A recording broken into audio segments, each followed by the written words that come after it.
저는 요즘 어쩐지 숨을 쉴 때마다 아내를 떠올리게 되었습니다.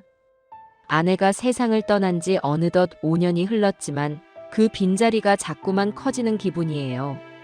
창밖을 보면 저희가 함께 가꾸던 정원의 꽃들이 시들고 다시 피며 계절을 바꿔가는데 그 모습을 볼 때마다 마음 한구석이 저릿해집니다. 그 정원은 저희의 추억이 가득한 공간이었죠. 젊었던 시절, 함께 꽃씨앗을 뿌리고 물을 주며 아이처럼 즐거워했던 기억이 선명합니다. 결혼 초에는 아내가 손수 화단을 꾸며주었어요.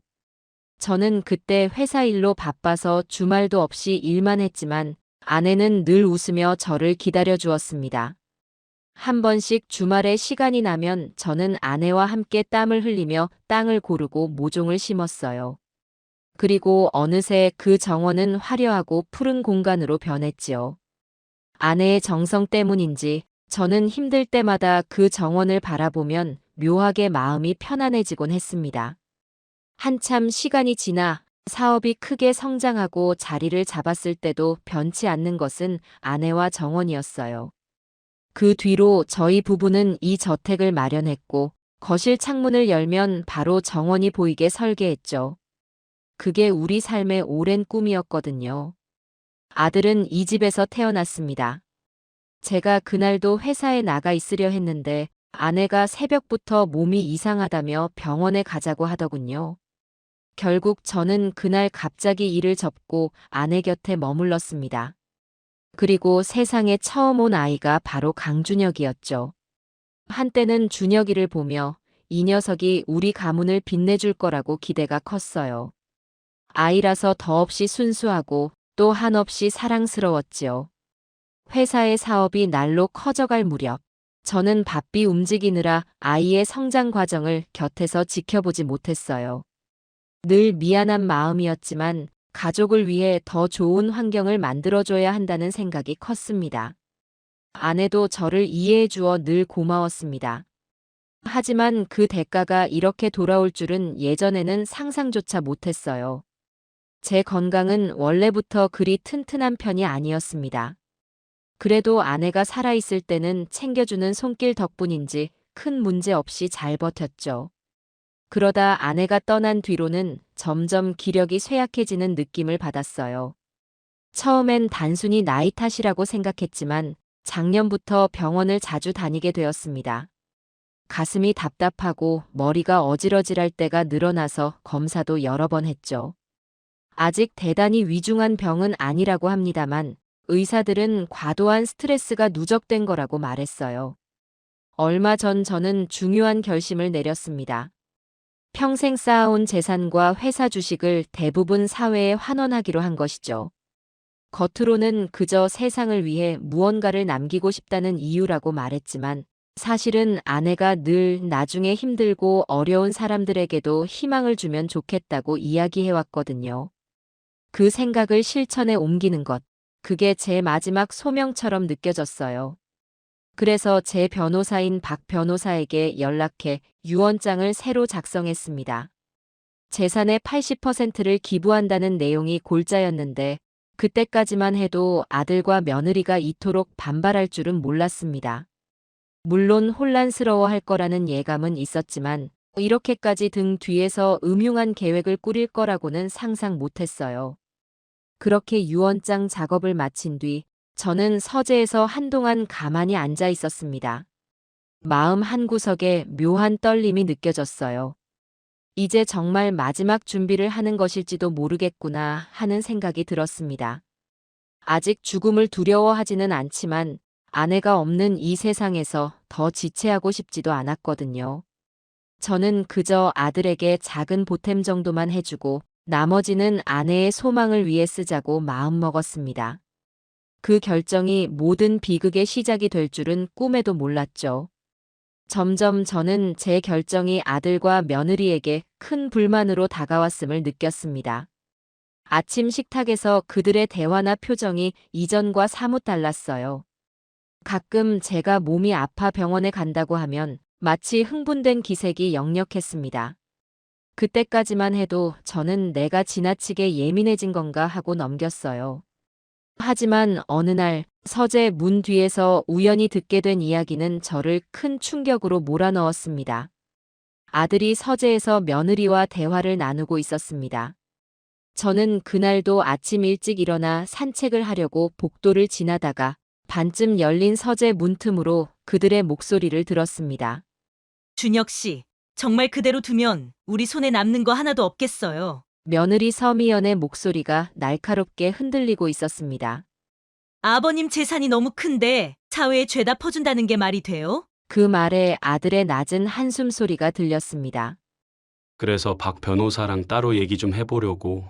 어차피 유언장이면 변호사 손에 달린 거 아니야? 저는 문턱 뒤에서 숨을 멈추고 있었습니다. 아들과 며느리가 어떻게 이런 대화를 할 수 있는지 믿기 힘들었어요. 한창 고민하던 중에 며느리의 목소리가 더 선명하게 들려왔죠. 근데 아버님이 지금도 제정신 같아요? 거의 치매 초기 같은 기분 들 때가 많던데 그걸로 어필하면 어떨까요? 마음이 쿵 내려앉았습니다. 아직 병원에서 치매 판정을 받은 적도 없고 말할 때 정신이 흐릿하다고 생각해 본 적도 없는데 제 스스로 몸이 약하다고는 생각했지만 머리가 흐려진 적은 없었어요. 그런데 이렇게 제 정신 상태를 뒤에서 폄하하고 있다니 가슴이 떨렸습니다. 그 순간 제가 더는 그곳에 있을 수 없었어요. 머릿속이 아득해지면서 발소리를 죽여 얼른 제 방으로 돌아왔습니다. 방 안에 혼자 앉아 있으니 땀이 송골송골 맺히더군요. 설마 진짜로 이렇게까지 나를 몰아붙이려는 걸까? 아니야. 오해일 수도 있어. 혹시 아들, 며느리가 잘못 알았을 수도 있고 단순히 불안해서 그런 걸 수도 있지. 저는 스스로를 달래보려 했어요. 하지만 마음속에는 이미 불신의 씨앗이 뿌려졌고 그 씨앗이 금세 자라기 시작했습니다. 저는 그날 하루 종일 우울감에서 벗어나지 못했습니다. 정원에 나가서 꽃들을 바라봐도 전에 느끼던 그 평온함이 전혀 느껴지지 않았어요. 아들이 그렇게 배신할 리 없다는 생각과 이미 제 귀로 직접 들었던 대화 내용이 교차하며 혼란스러웠습니다. 도저히 확신이 서지 않아 저는 결국 분명한 증거가 필요하다는 결론에 이르렀습니다. 점심 무렵 식탁에서 아들과 며느리를 마주쳤습니다. 아들은 태연한 얼굴로 물었어요. 아버지, 오늘은 병원 안 가세요? 그 순간 제 가슴이 덜컥 내려앉았죠. 몸이 좀 괜찮아졌다. 집에 머무르마. 그렇게 대답하자 며느리가 부자연스럽게 웃으며 말했습니다. 그러시군요. 푹 쉬셔야 해요, 아버님. 하지만 제 귀에는 그 말투가 전혀 진심처럼 들리지 않았습니다. 식사를 마친 뒤 저는 서재로 돌아와 조용히 앉아 아내의 사진을 바라보았습니다. 아내는 사진 속에서 여전히 환하게 웃고 있었습니다. 내가 이렇게까지 의심을 해야 하나? 하지만 방금 들은 건 분명 사실이잖아. 저는 한참 동안 생각을 정리하다가 예전부터 안면이 있던 김 부장을 떠올렸어요. 그는 제 오랜 친구이자 전직 정보부 요원으로 활약했던 인물입니다.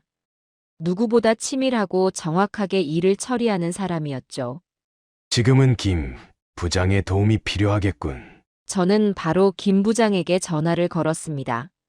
김 부장, 나 좀 도와줄 수 있겠나? 내 집 안에 몰래 카메라를 설치해야 할 것 같아. 김 부장이 잠시 놀란 듯 했지만 곧 차분한 목소리로 물어왔습니다. 어찌 된 일이십니까? 저는 간단히 사정을 설명했어요. 그랬더니 김 부장은 알겠다고 내일 오겠다고 했습니다. 그 통화가 끝난 뒤 저는 서재 창밖을 바라보며 더욱 확신했습니다. 이제는 정말 내 가족을 의심해야 할 때가 왔구나. 다음 날 오후 김 부장이 제 저택에 조심스레 찾아왔습니다. 문 앞에서 경비원들에게는 저와 오래전부터 친분 있는 사람이라고 했으니 별 의심은 없었죠. 저는 김 부장과 서재에 단둘이 앉아 대화를 나누었습니다. 회장님, 그 CCTV 설치 말입니다. 어느 정도 규모로 준비해야 할까요? 그의 목소리는 여전히 차분했지만 저를 염려하는 기색이 역력했습니다. 집안 곳곳에 설치하고 싶네. 특히 거실과 서재 식당, 그리고 복도 등의 중요한 장면이 포착될 수 있을 것 같아. 그가 고개를 끄덕이며 메모를 했습니다. 어떻게든 확실한 증거가 필요하네. 변호사를 매수한다든지 내 건강 상태를 조작한다든지 하는 얘기가 분명 있는 것 같아. 그렇다면 음성까지 녹취가 가능해야겠죠. 고성능 마이크도 설치합시다. 어르신께서 필요할 때 실시간으로 들을 수 있게 해드릴게요. 그래주면 좋네. 하지만 절대 들키면 안 된다네. 아들이나 며느리가 이런 장치를 알아차리면 끝장이야. 걱정 마십시오. 제가 아는 한 가장 안전한 방법으로 진행하겠습니다. 그렇게 이야기한 뒤 김 부장은 설치 위치와 장비에 대해 구체적인 계획을 세웠습니다. 가장 중요한 건 비밀 유지였어요. 평소 아들이나 며느리가 드나드는 곳에 카메라가 눈에 띄면 안 되니까 인테리어 소품이나 벽지 구석 같은 데 숨기기로 했습니다. 녹음 장치는 전자제품 내부에 교묘히 삽입해 두어 육안으로는 알 수 없게 하자고 했죠. 김 부장은 집안 구조를 꼼꼼히 둘러보며 적절한 지점을 찾아다녔습니다. 한편 저는 복도를 지날 때마다 아들과 며느리가 혹시라도 돌아다니는지 눈치를 살폈죠. 설치 작업은 새벽 시간에 이루어졌습니다. 아들과 며느리가 깊이 잠든 시간, 혹은 병원에 동행해 나가 있는 시간을 활용해야 했거든요. 김 부장은 전문 장비를 동원해 소리 없이 움직였고, 저는 뒤에서 긴장된 마음으로 지켜봤습니다. 오랜 시간에 걸친 작업 끝에 거실과 식당 서재, 복도 곳곳에 초소형 카메라와 마이크가 자리 잡았어요. 저는 그 모습을 보니 마음이 착잡했습니다. 언젠가 손주들이 뛰어놀 공간이었는데 여긴 이제 의심과 배신의 무대가 되었구나. 다음 날 아침, 저는 김 부장과 함께 설치 장치들을 최종 점검했습니다. 회장님, 여기 노트북 보이십니까? 이걸로 모든 CCTV 화면을 확인하실 수 있어요. 실시간 스트리밍도 가능하고 녹화된 영상은 자동으로 저장됩니다. 알겠네. 꼭 필요한 순간까지는 나도 자주 들여다보지 않겠네. 사실 저는 쉽게 이 화면을 열어보고 싶지 않았어요. 만약 그 안에 충격적인 장면이 담긴다면 제 마음이 얼마나 무너지겠습니까? 하지만 진실을 확인해야 한다는 의지도 동시에 컸습니다. 설치를 마친 뒤로 저는 일부러 아들과 며느리 앞에서는 아무 일 없는 듯 평온하게 행동했어요. 어제 병원에 다녀왔더니 좀 피곤하구나. 방에서 푹 쉬마. 그렇게 말하고 제 침실로 들어와 노트북을 켰습니다. 화면에 뜨는 거실 모습이 생생했어요. 아들과 며느리의 움직임이 마치 무대 위 배우처럼 선명하게 보이는데 제 가슴이 두근거렸습니다. 정말 이런 걸까지 해야 하나. 하지만 지금은 어쩔 수 없이.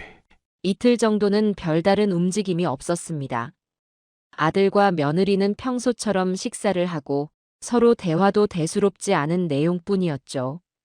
그러다 설치 후 사흘째 되는 날, 저는 노트북 화면을 통해 충격적인 광경을 목격하게 됩니다. 아들이 박 변호사를 이 집으로 불러 거실에서 대화를 나누기 시작했어요. 저는 침실에서 이어폰을 꼈고 그들의 목소리를 놓치지 않으려고 숨까지 죽였습니다. 그날의 충격과 혼란은 아마 제가 평생 잊을 수 없을 거예요. 하지만 그 이야기는 아직 이어질 장면입니다. 지금은 그저 제가 그 순간 느꼈던 심장의 요동과 분노를 잠시 간직한 채로 기억의 저편에 남겨두려 합니다. 어쩌면 이 모든 사건은 이미 오래전부터 준비되어 있었는지도 모르겠습니다. 저만 뒤늦게 깨달았을 뿐이죠. 아내가 살아있었다면 이 지경까지 오도록 내버려 두지 않았을 거라는 생각이 듭니다. 하지만 이제 돌이킬 수 없고 저는 그저 CCTV 화면을 바라보며 진실을 확인할 수밖에 없었습니다. 노트북 화면에 비치는 아들과 박 변호사의 모습은 너무나도 선명했습니다. 거실 한가운데 앉은 두 사람의 표정에는 긴장과 은밀한 흥분이 묻어났죠. 저는 침실에 앉아 귀에 이어폰을 낀 채 다시는 듣고 싶지 않은 대화를 고스란히 들어야 했습니다.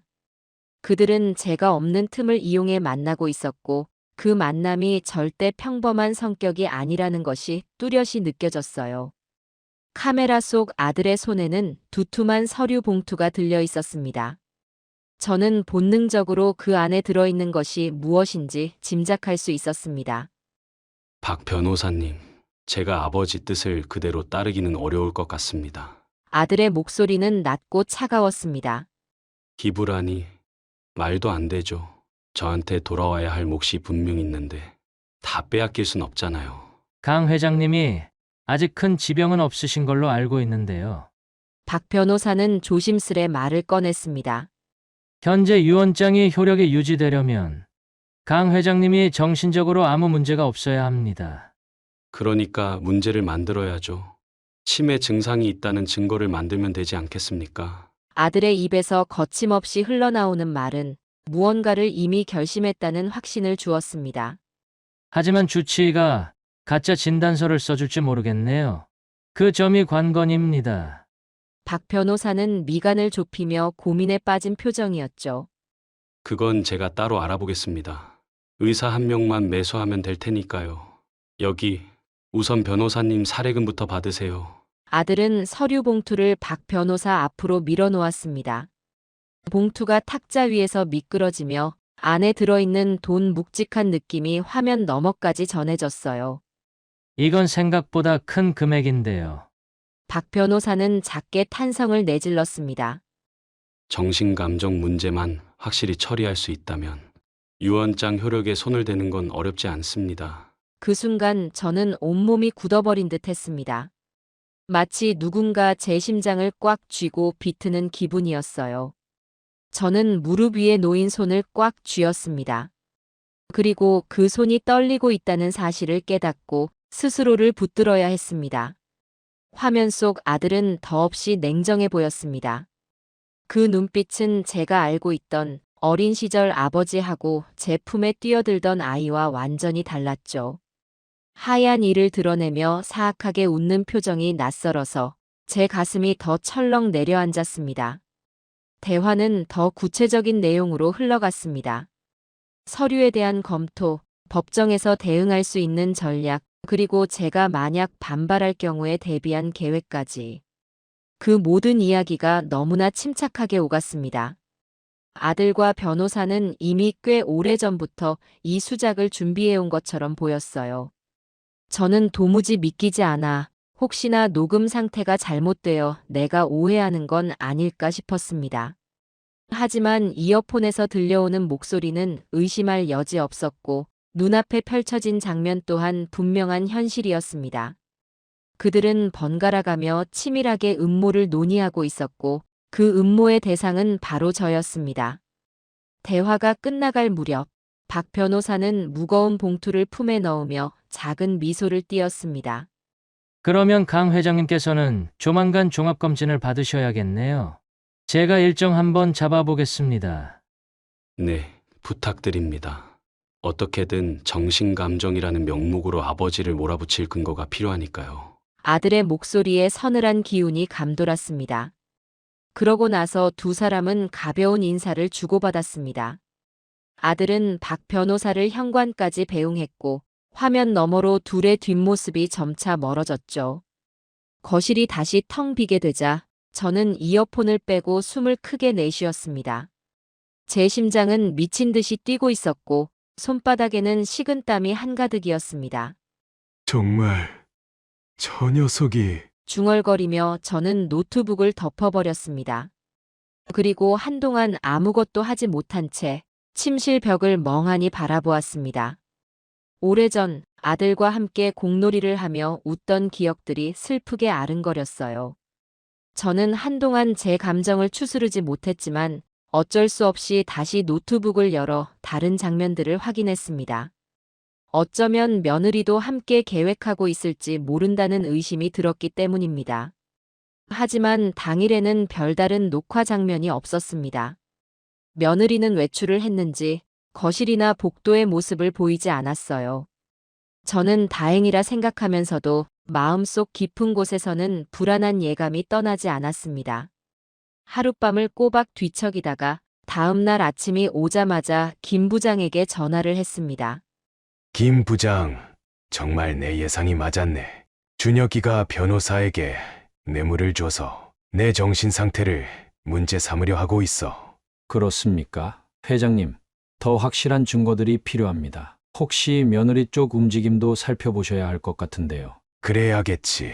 고맙네, 김 부장. 저는 통화를 끊고 나서 서둘러 CCTV 영상을 다시 점검했습니다. 며느리가 어떤 식으로 얽혀 있는지 반드시 밝혀야 한다고 생각했어요. 그리고 머지않아 저는 더 충격적인 장면을 발견하게 됩니다. 어느 날 오후 노트북에 시선이 고정된 채 영상을 돌려보던 중 며느리가 박 변호사의 사무실로 들어가는 모습이 포착되었습니다. 물론 저희 저택에 설치된 CCTV는 아니었지만 김 부장이 미리 준비해둔 또 다른 장치가 그녀의 움직임을 기록해놨죠. 오래전부터 만일의 사태를 대비해 김 부장은 며느리 주변도 미묘하게 감시하고 있었던 것입니다. 저는 이 사실조차 고맙기도 하고 씁쓸하기도 했습니다.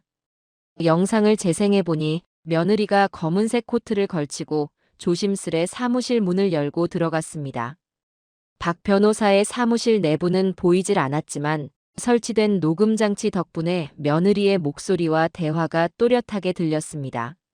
변호사님, 남편이 드린 돈 말고도 이건 제가 따로 준비했어요. 혹시 모자라면 언제든 말씀하세요. 이 정도면 충분할 것 같은데요. 그런데 혹시 모르니까 조금 더 여유 자금이 필요할 수 있습니다. 박 변호사의 목소리는 한껏 부드럽게 깔려 있었습니다. 네, 알겠습니다. 우리 목표가 확실하잖아요. 이 기회에 재산을 몽땅 가져와야죠. 평생 시아버지 눈치 보면서 고생만 했는데 이제는 우리가 편하게 살 권리가 있다고 생각해요. 저는 며느리의 말에 속이 뒤집히는 기분이었습니다. 그동안 그녀가 제게 했던 친절한 말들과 혹은 마지못해 보였던 미소들이 전부 가식이었다는 사실이 선명히 드러났죠. 어쩌면 이 계획은 아들과 며느리가 함께 오래전부터 고민해왔을지도 모르겠습니다.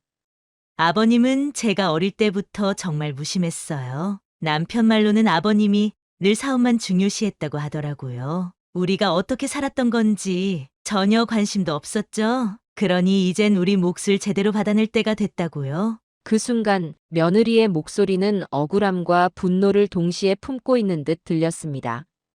하지만 제가 듣기에는 모든 것이 이기적인 변명으로밖에 느껴지지 않았어요. 아무리 제가 예전에 가정에 소홀했다고 해도 이건 도를 지나친 태도라는 생각이 들었습니다. 박 변호사는 잠시 가만히 있다가 서류를 넘기는 소리를 냈습니다. 그럼 다음 단계는 강 회장님의 정신감정이겠네요. 그 부분은 어떻게 진행 중이신지. 남편이 의사를 알아보고 있어요. 뒷돈이면 뭐든지 가능하니까 큰 어려움은 없을 거예요. 저는 이 대목에서 분노를 삼킬 수가 없었습니다. 아들과 며느리가 제 건강을 가지고 이렇게 장난을 치려고 하다니.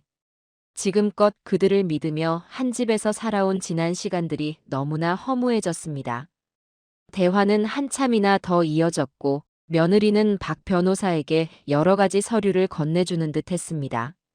이건 시아버지께서 그동안 작성해 두신 문서들인데 혹시 몰라서 몰래 사본을 떴어요. 약점이 될 만한 게 있다면 찾으셔서 활용해 주세요. 박 변호사는 작은 탄성을 내질렀습니다.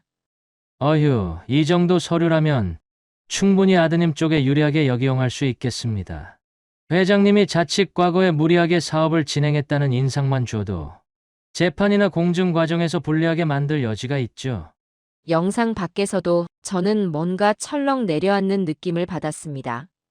제 과거 사업과 관련된 문서들 중에는 분명 세세히 까발려지면 껄끄러운 부분이 있을 수도 있었어요.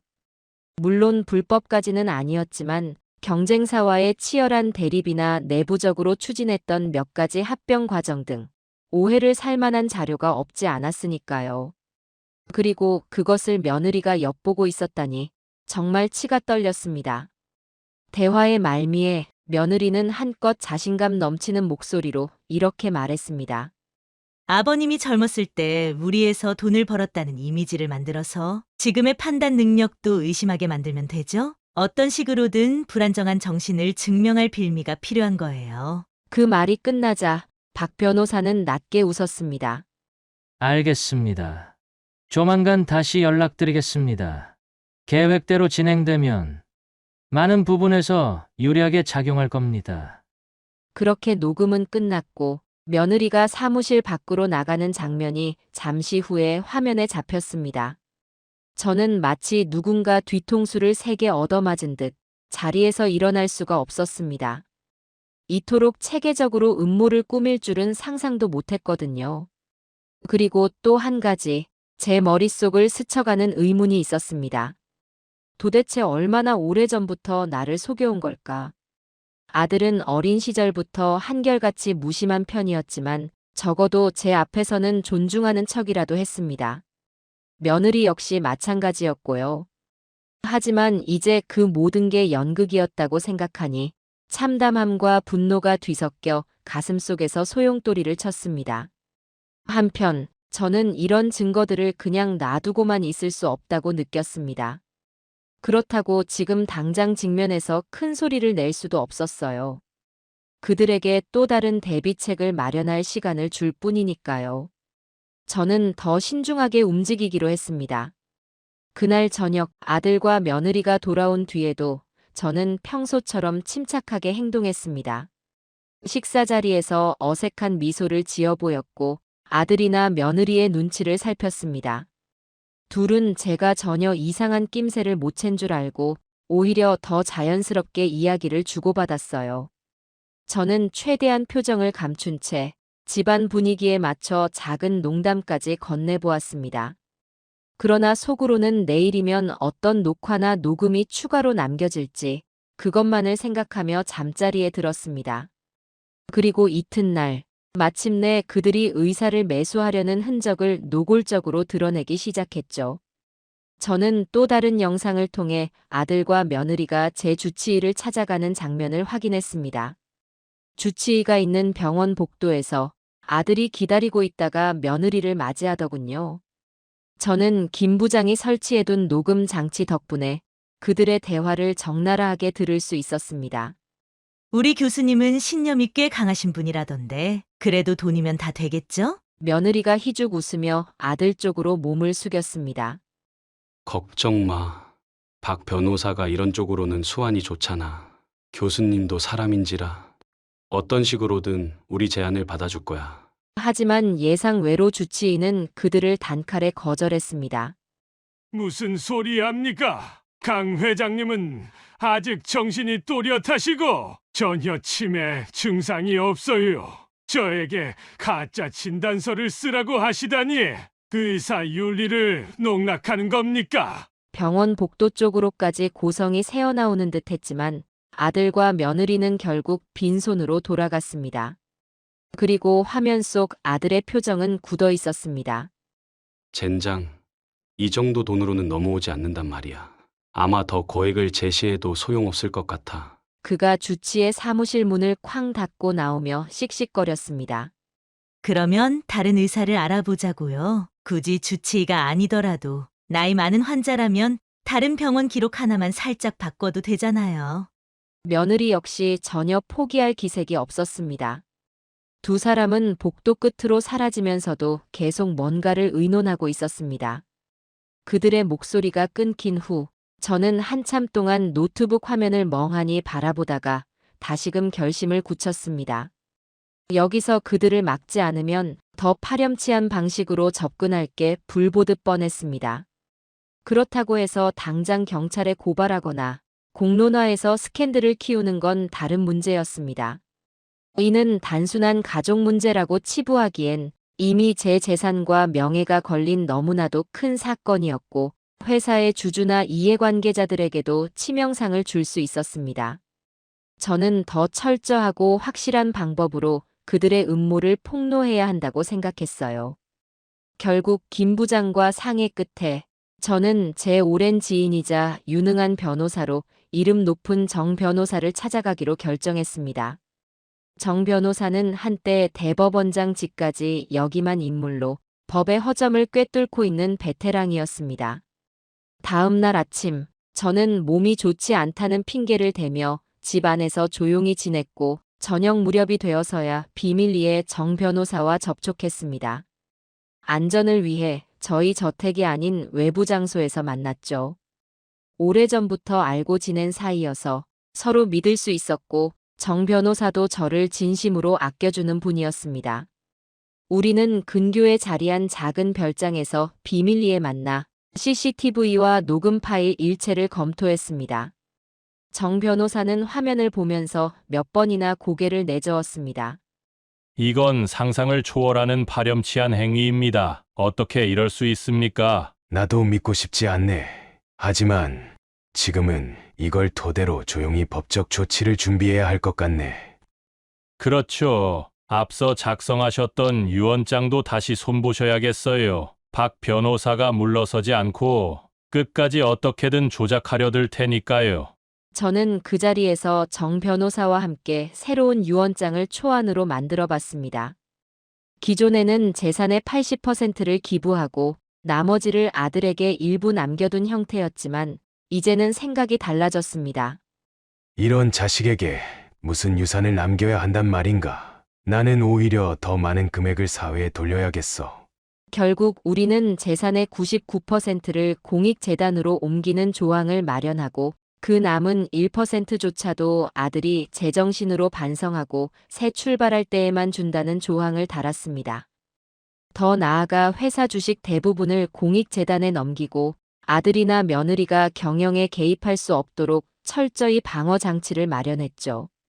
이 정도면 설령 박 변호사가 법적 분쟁을 걸어온다고 해도 회장님 쪽에서 훨씬 유리하실 겁니다. 정 변호사가 서류를 살펴보며 긍정적으로 평가했습니다.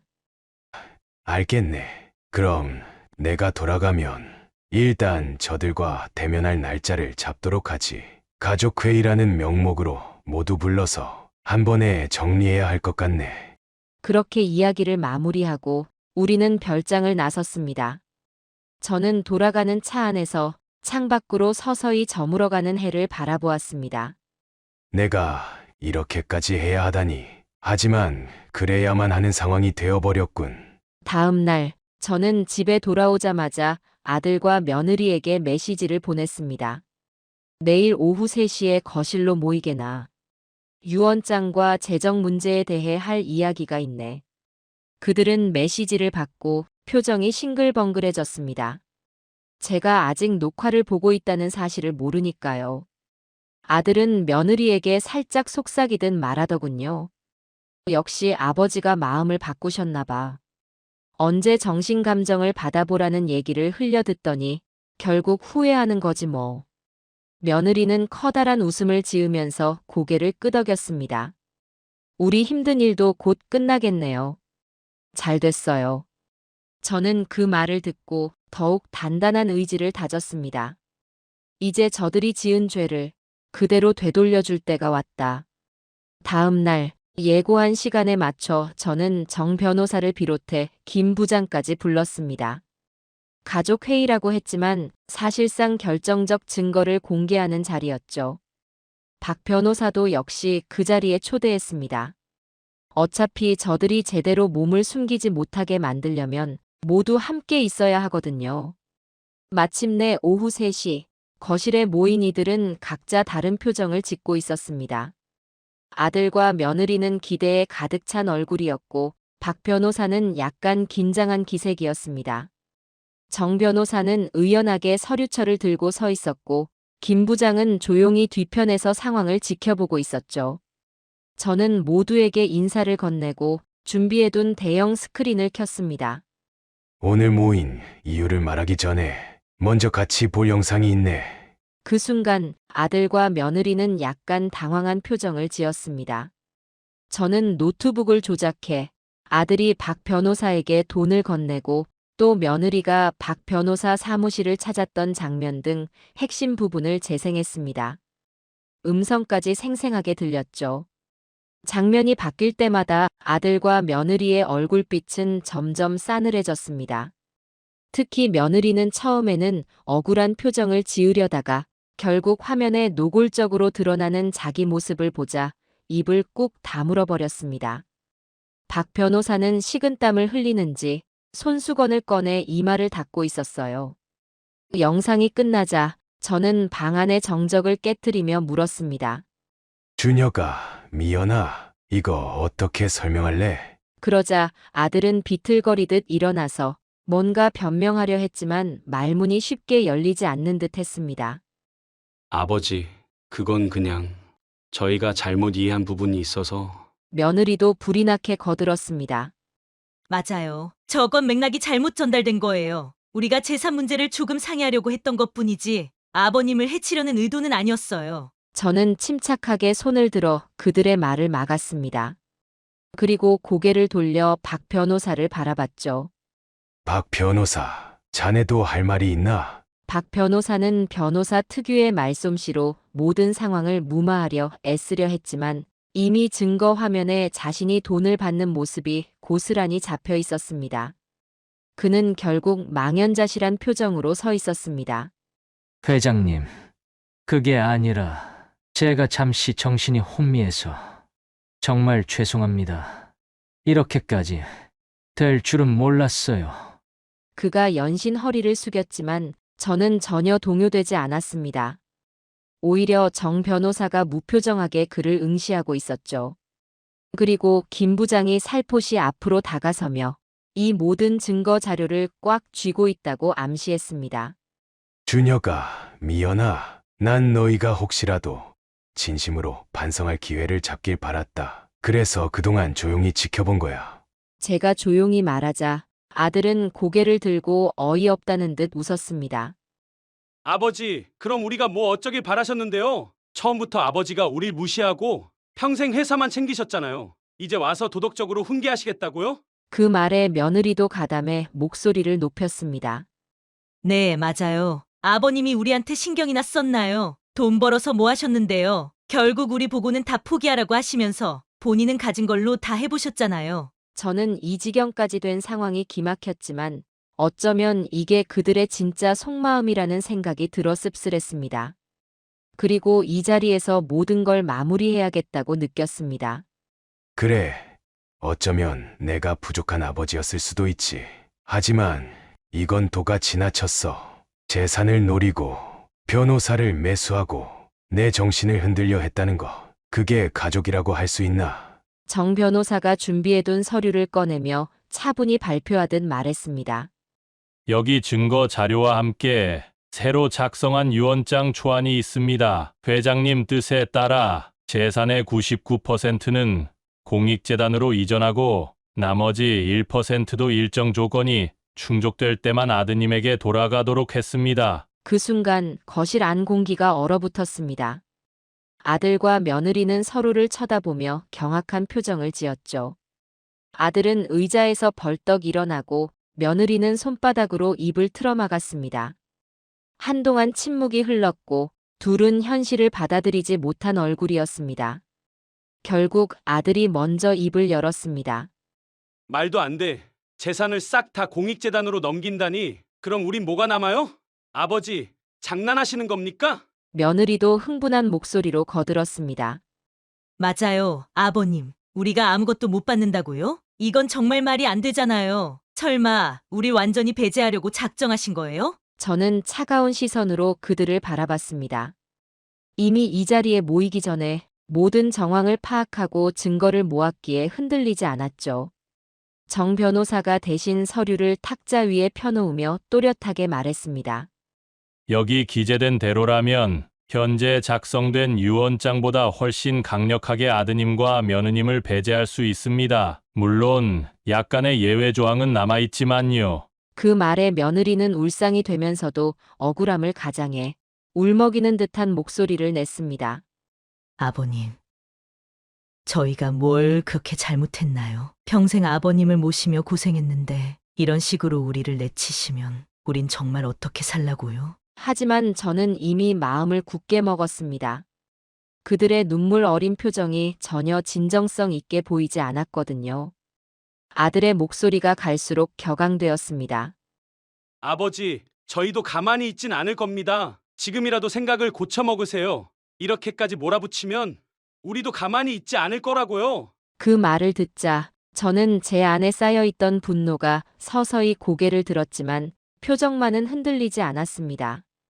오히려 미소를 짓듯 담담한 목소리로 대답했습니다. 몰아붙인다. 내가 누굴 몰아붙인다는 말이냐? 너가 뒤에서 변호사를 매수하고 며느리가 의사까지 매수하려 한 증거가 여기에 다 담겨 있다. 거실 한가운데 설치된 대형 스크린에는 이미 그들의 불법 행위를 찍은 영상 캡처 사진과 서류들이 떠 있었습니다. 아들과 며느리는 얼굴이 새하얗게 질렸지만 여전히 발을 동동 구르며 부인하려 했습니다. 아들이 고함을 질렀습니다. 아버지, 그건 그냥 상황이 좀 와전된 거예요. 우리 함정에 빠뜨리려는 누군가의 계략이 분명해요. 며느리는 슬그머니 아들의 뒤편에 몸을 숨기더니 한술 더 떠서 변명했습니다. 네.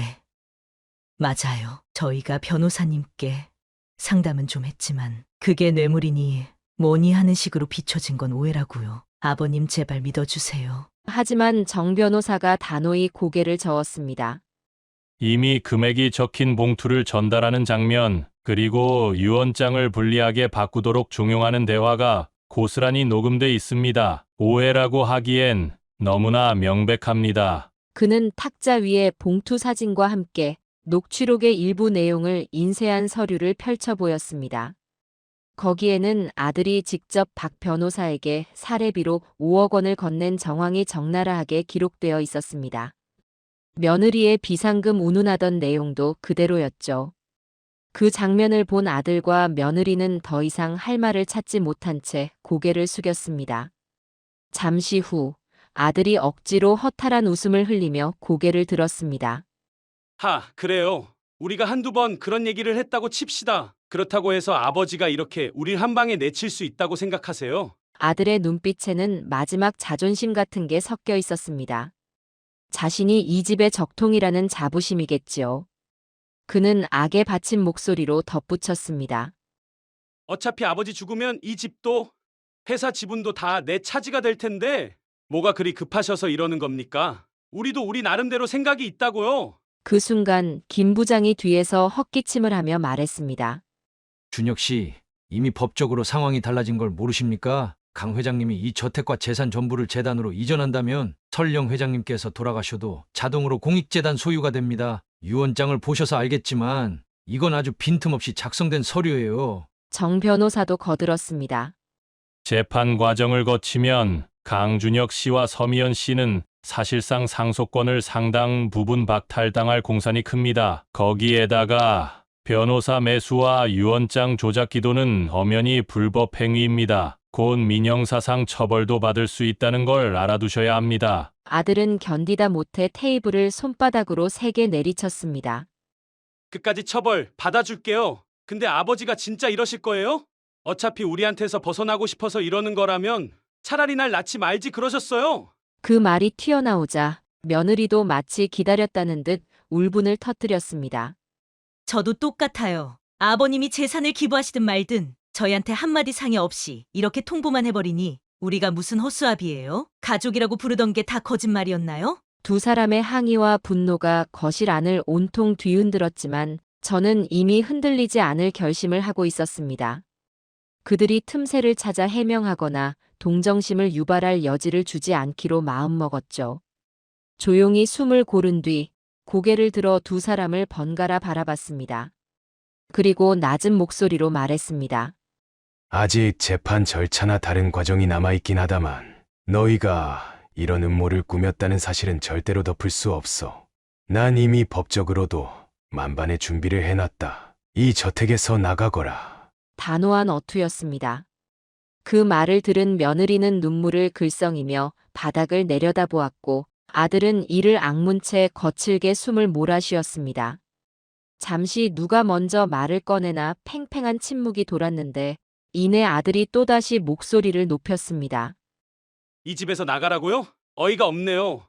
어차피 아버지 죽으면 이 집도 내가 물려받게 되어 있어요. 내가 주인이 될 곳에서 왜 내가 나가야 합니까? 그는 마지막 발악이라도 하듯 서류 더미를 집어던지려는 기세였습니다. 그러나 김 부장이 한 발짝 다가가 준혁 씨, 안타깝지만 지금은 예전과 상황이 다릅니다. 자세한 내용은 변호사를 통해 확인하시죠. 하고 낮게 제지했습니다. 정 변호사가 태연히 기침 한 번 하더니 서류를 정돈하며 다시 입을 열었습니다. 앞으로는 법정에서 만나시게 될 겁니다. 회장님께서 이미 변호사협회와도 접촉해 두셔서 박 변호사 역시 변호사 자격 정지 처분을 면하기 어려울 것 같습니다. 민형사 소송에 대비하시죠. 며느리는 그제야 눈물을 닦으며 최대한 불쌍해 보이려는 표정을 지었습니다. 아버님, 제가 이렇게까지 하고 싶진 않았어요. 그냥 우리가 조금이라도 안정적으로 살 수 있을까 해서 변호사님을 찾아갔던 거예요. 이런 식으로 끝장을 보려고 한 건 아니었단 말이에요. 그러자 아들이 그녀의 팔을 붙잡고 함께 울분을 토하듯 목소리를 낮췄습니다.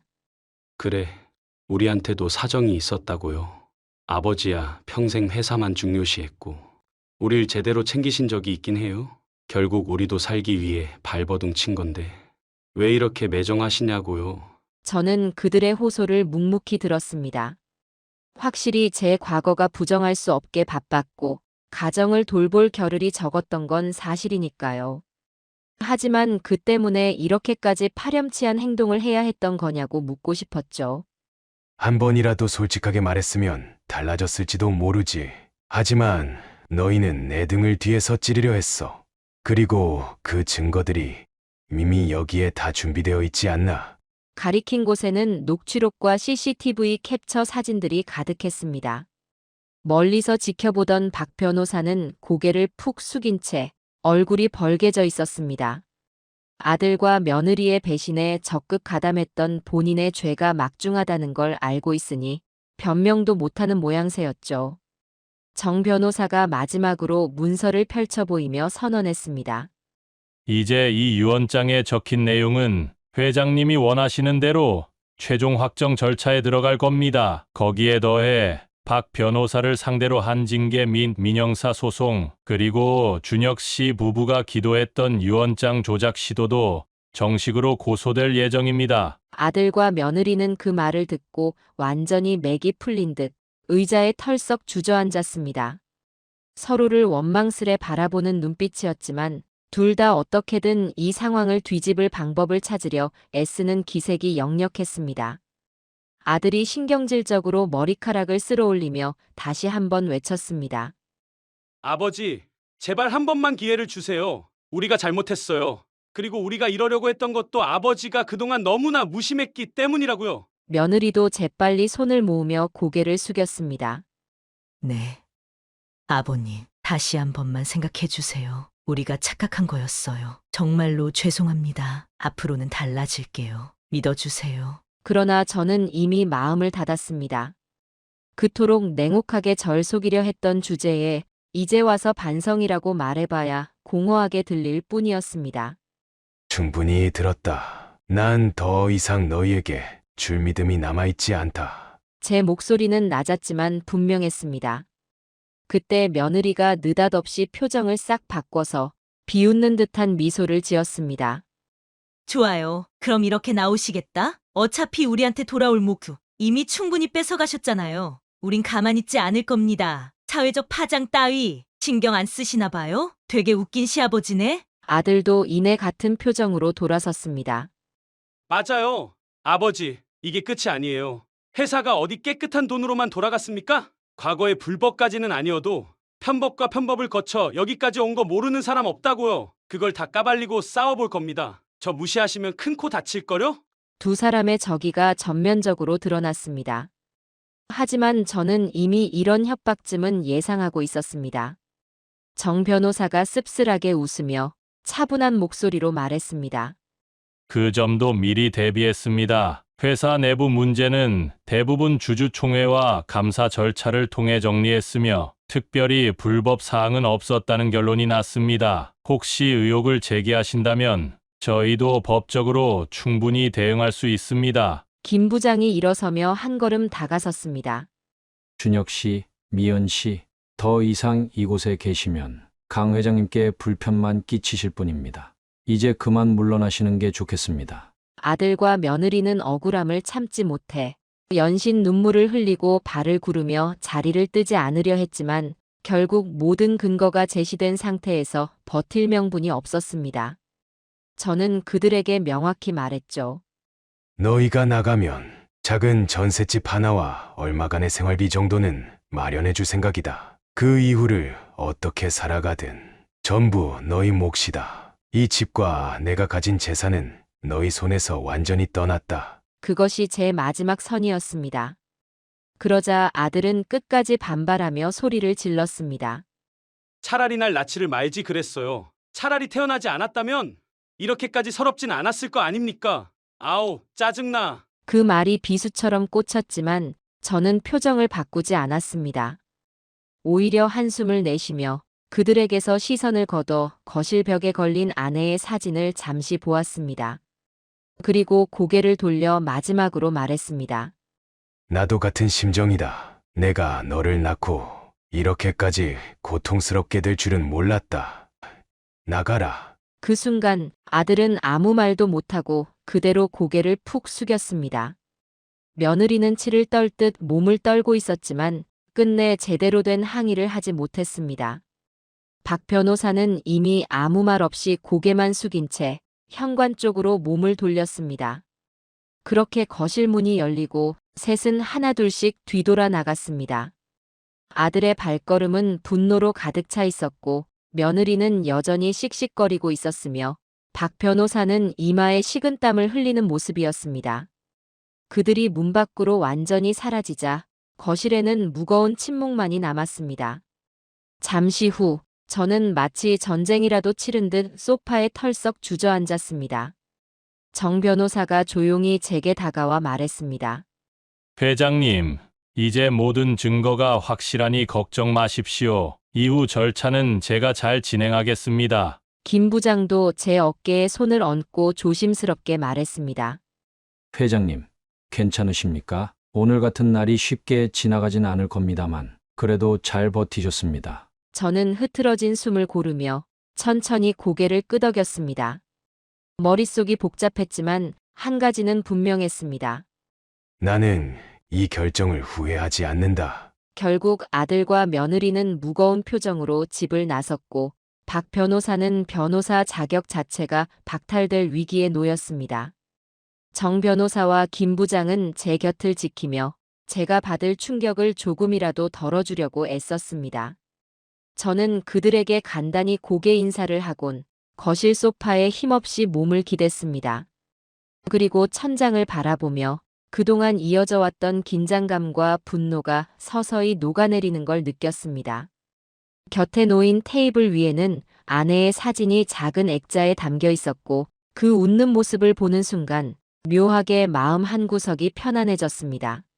당신이라면 이 결정을 이해해 주겠지. 저는 작게 읊조리며 눈을 지그시 감았습니다. 아무 대답도 들려오지 않았지만 왠지 모르게 다시 한번 확신이 들었습니다. 이제야 비로소 정말 새로운 시작이 가능하겠구나 하고요. 다시 일어선 저는 정 변호사에게 고개 숙여 미안하다고 했습니다. 오늘 같은 난장판에 함께 휘말리게 해서 미안하다는 뜻이었죠. 그러나 그는 오히려 제 손을 꼭 잡고 저야말로 오랜 친구를 도울 기회가 생겨 다행입니다. 하고 담담히 웃어주었습니다. 김 부장 역시 고개를 끄덕이며 앞으로 절차가 복잡할 테니 건강을 우선 잘 챙기시길 바랍니다. 하고 말했습니다. 그렇게 저는 제 남은 재산의 대부분을 공익재단에 이양하고 뒤틀린 가족과의 연을 끊어내기로 결심했습니다. 인생의 말미에 이런 극단적인 결정을 내리는 것이 옳은가 스스로에게 물어봤지만 이제 더 이상 후회하지 않기로 했습니다. 가족이 처음부터 달리 마음먹지 않았다면 제가 이렇게까지 하진 않았을 테니 말이죠. 그날 밤 서재에 들러 아내의 사진을 한참 바라보다가 잠에 들었습니다. 돌아보면 힘겨웠던 동시에 가장 단단해진 하루이기도 했습니다. 이제 남은 길은 정말로 저를 필요로 하는 이들에게 재산을 나누고 그 과정을 통해 새로운 의미를 찾는 것입니다. 아들은 분명 반발할 테지만 시간이 흐른 뒤 스스로 깨닫게 될 날이 올 수도 있겠죠. 그렇지 않아도 상관없습니다. 저는 제 해야 할 일을 할 뿐이니까요. 다음 날 아침, 거실 창문을 열자 우리가 함께 가꿨던 정원이 한눈에 들어왔습니다. 비록 아들은 이 아름다움을 외면했지만 이곳은 여전히 제게 소중한 추억의 공간입니다. 그리고 아내가 남긴 마지막 선물처럼 느껴지기도 해요. 가끔 정원의 꽃들을 보며 저는 내일을 준비합니다. 그 내일이 길지 않을 수 있어도 최소한 부끄럽지 않은 결말을 남기고 싶으니까요. 아마 이 결정이 저의 최후라 해도 후회는 없을 것입니다. 이미 한때 사랑했던 가족이 배신으로 돌아섰지만 그로 인해 저는 스스로를 지키는 길을 찾았다고 믿습니다. 누군가는 제 선택을 두고 혹독하다고 말할 수도 있겠지만 최소한 더 이상 허무한 희망에 매달리지 않고 제 방식대로 삶을 정리할 수 있다고 느끼니까요. 그렇게 모든 진실이 밝혀진 뒤 집안은 묘하게 평온했습니다. 텅 빈 복도와 고요한 식탁, 그리고 창밖에 살랑이는 정원 풍경이 말없이 저를 위로하는 듯 느껴졌습니다. 저는 긴 호흡을 내쉰 뒤 다시 한번 아내의 사진 앞에 다가섰습니다. 당신이 보고 있다면 내가 과연 올바른 선택을 했는지 말해줬으면 좋겠어. 그 말이 허공에 흩어지는 동안 왠지 모를 평온함이 제 마음을 감싸왔습니다. 천천히 서재 문을 닫고 재단 설립과 관련한 새로운 서류들을 챙겨들었습니다. 앞으로도 해야 할 일은 많겠지만 더 이상 망설이지 않을 것 같습니다. 그래서 저는 이른 시일 안에 병원을 찾아 건강검진을 받으려 합니다. 그리고 공익재단 설립 준비도 마무리 지을 계획입니다. 이제 제 머릿속은 온통 어떻게 하면 더 많은 이들에게 도움이 될까라는 생각으로 가득 차 있습니다. 제 마지막 시간이 언제 찾아와도 이런 고민 속에서 하루하루를 마무리한다면 그걸로 충분하겠죠. 아들과 며느리는 어디에선가 서로를 탓하며 살겠지만 언젠가 진심으로 후회하고 돌아올지 알 수 없습니다. 그때 제가 어떻게 대할지는 아직 모릅니다만 확실한 건 더 이상 그들에게 흔들리지 않을 거라는 사실입니다. 제 삶의 마지막까지 책임지는 건 오로지 제 몫이니까요. 저녁 노을이 붉게 물들어갈 즈음 문득 그날 CCTV 설치를 결심하던 순간이 떠올랐습니다. 처음엔 가족을 의심하는 게 너무나 괴로웠지만 결국 그 선택이 제게 자유를 줬습니다. 때로는 진실이 가장 큰 상처이면서도 그 상처를 직시함으로써 비로소 홀가분해질 수 있음을 깨달았습니다.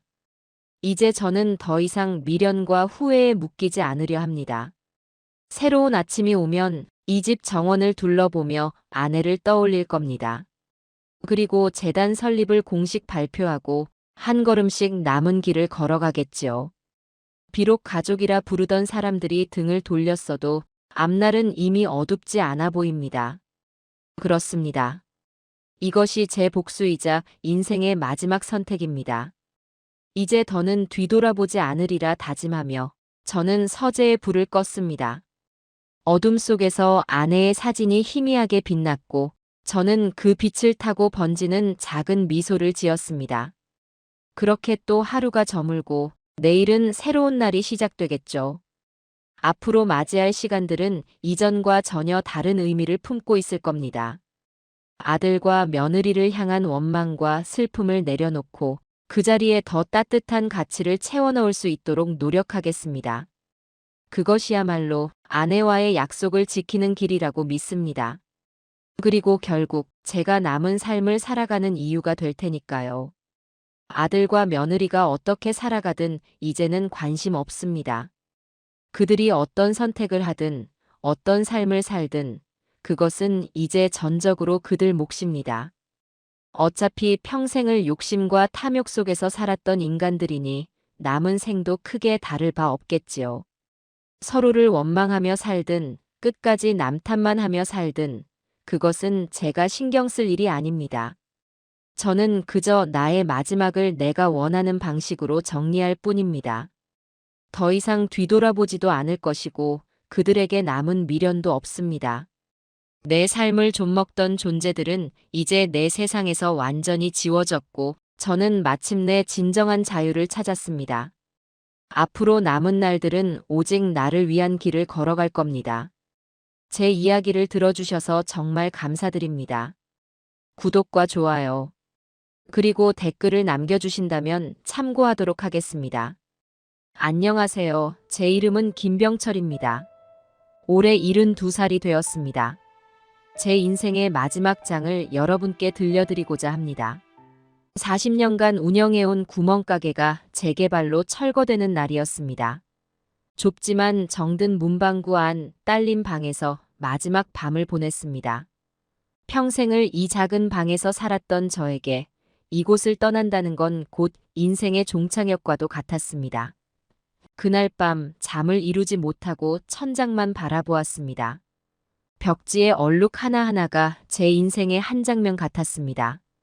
첫날 가게 문을 열었을 때의 설렘, 아들이 태어났다는 소식을 들었을 때의 기쁨, 아내와 사별했을 때의 슬픔.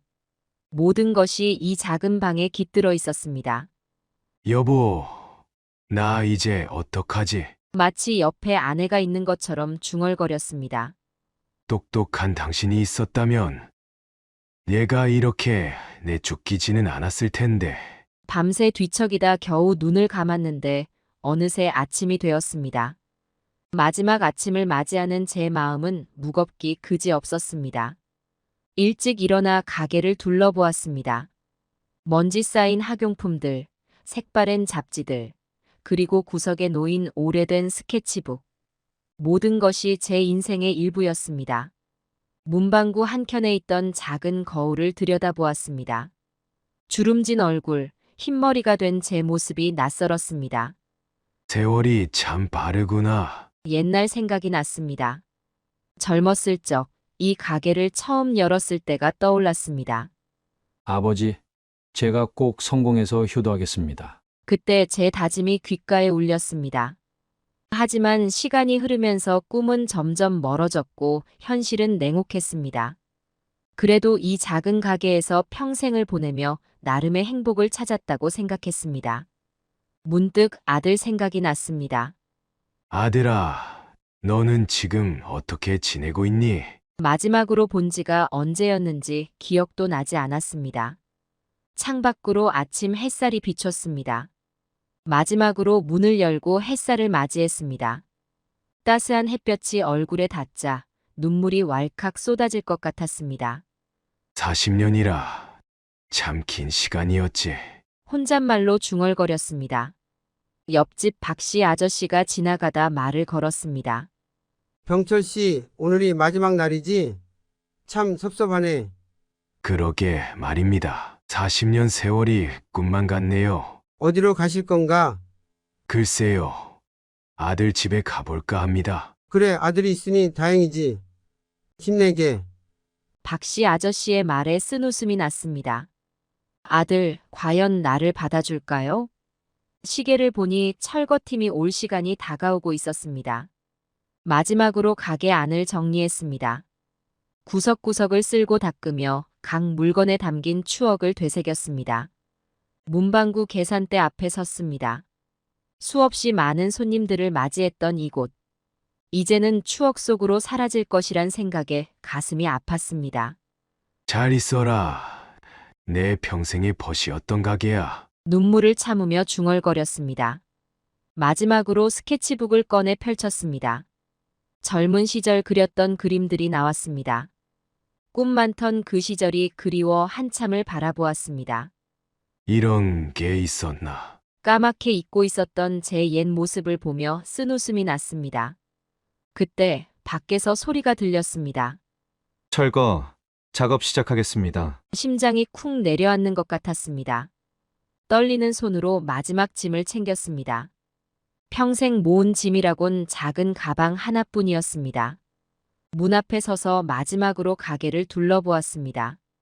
40년의 세월이 주마등처럼 스쳐 지나갔습니다. 아, 안녕. 목매인 목소리로 작별 인사를 했습니다. 밖으로 나오자 중장비가 도착하고 있었습니다. 멍한 눈으로 무너져 내리는 가게를 바라보았습니다. 한 벽돌 한 벽돌 무너질 때마다 제 가슴도 함께 무너지는 것 같았습니다. 김 씨, 이거 보상금입니다. 확인하시고 서명해 주세요. 공무원이 건넨 봉투를 받아들었습니다. 1,500만 원, 제 인생 전부를 평가한 금액이었습니다. 떨리는 손으로 봉투를 꼭 쥐었습니다. 이제 이것이 제 전 재산이자 미래였습니다. 한숨을 쉬며 중얼거렸습니다. 계속 고민했지만 역시 아들 집으로 가기로 했습니다. 마지막 희망이었습니다. 택시에 올라타며 뒤를 돌아보았습니다. 제 인생의 전부였던 가게가 서서히 사라지고 있었습니다. 택시가 움직이기 시작했습니다. 저는 새로운 인생을 향해 떠나고 있었습니다. 과연 아들은 저를 받아줄까요? 불안한 마음을 안고 아들 집으로 향했습니다. 택시에서 내려 아들의 아파트 앞에 서니 가슴이 터질 것 같았습니다. 얼마나 오랜만일까요? 마지막으로 이곳에 온 게 언제였는지 기억도 나지 않았습니다. 엘리베이터를 타고 올라가는 동안 온갖 생각이 스쳐 지나갔습니다. 아들이 태어났을 때의 기쁨, 첫 걸음마를 떼던 날의 감격, 학창시절 받아온 상장들. 그리고 성인이 되어 집을 나가던 날. 그 후로 우리는 점점 멀어졌습니다. 아들의 집 앞에 섰습니다. 초인종을 누르려는 제 손이 떨렸습니다. 한참을 망설이다 겨우 눌렀습니다. 초인종 소리가 울리자 심장이 더 빠르게 뛰었습니다. 잠시 후 문이 열렸습니다. 며느리였습니다. 처음엔 누군지 몰라 어리둥절한 표정이더니 곧 저를 알아보고는 표정이 굳어졌습니다. 아버님, 며느리의 목소리에 당혹감이 묻어났습니다.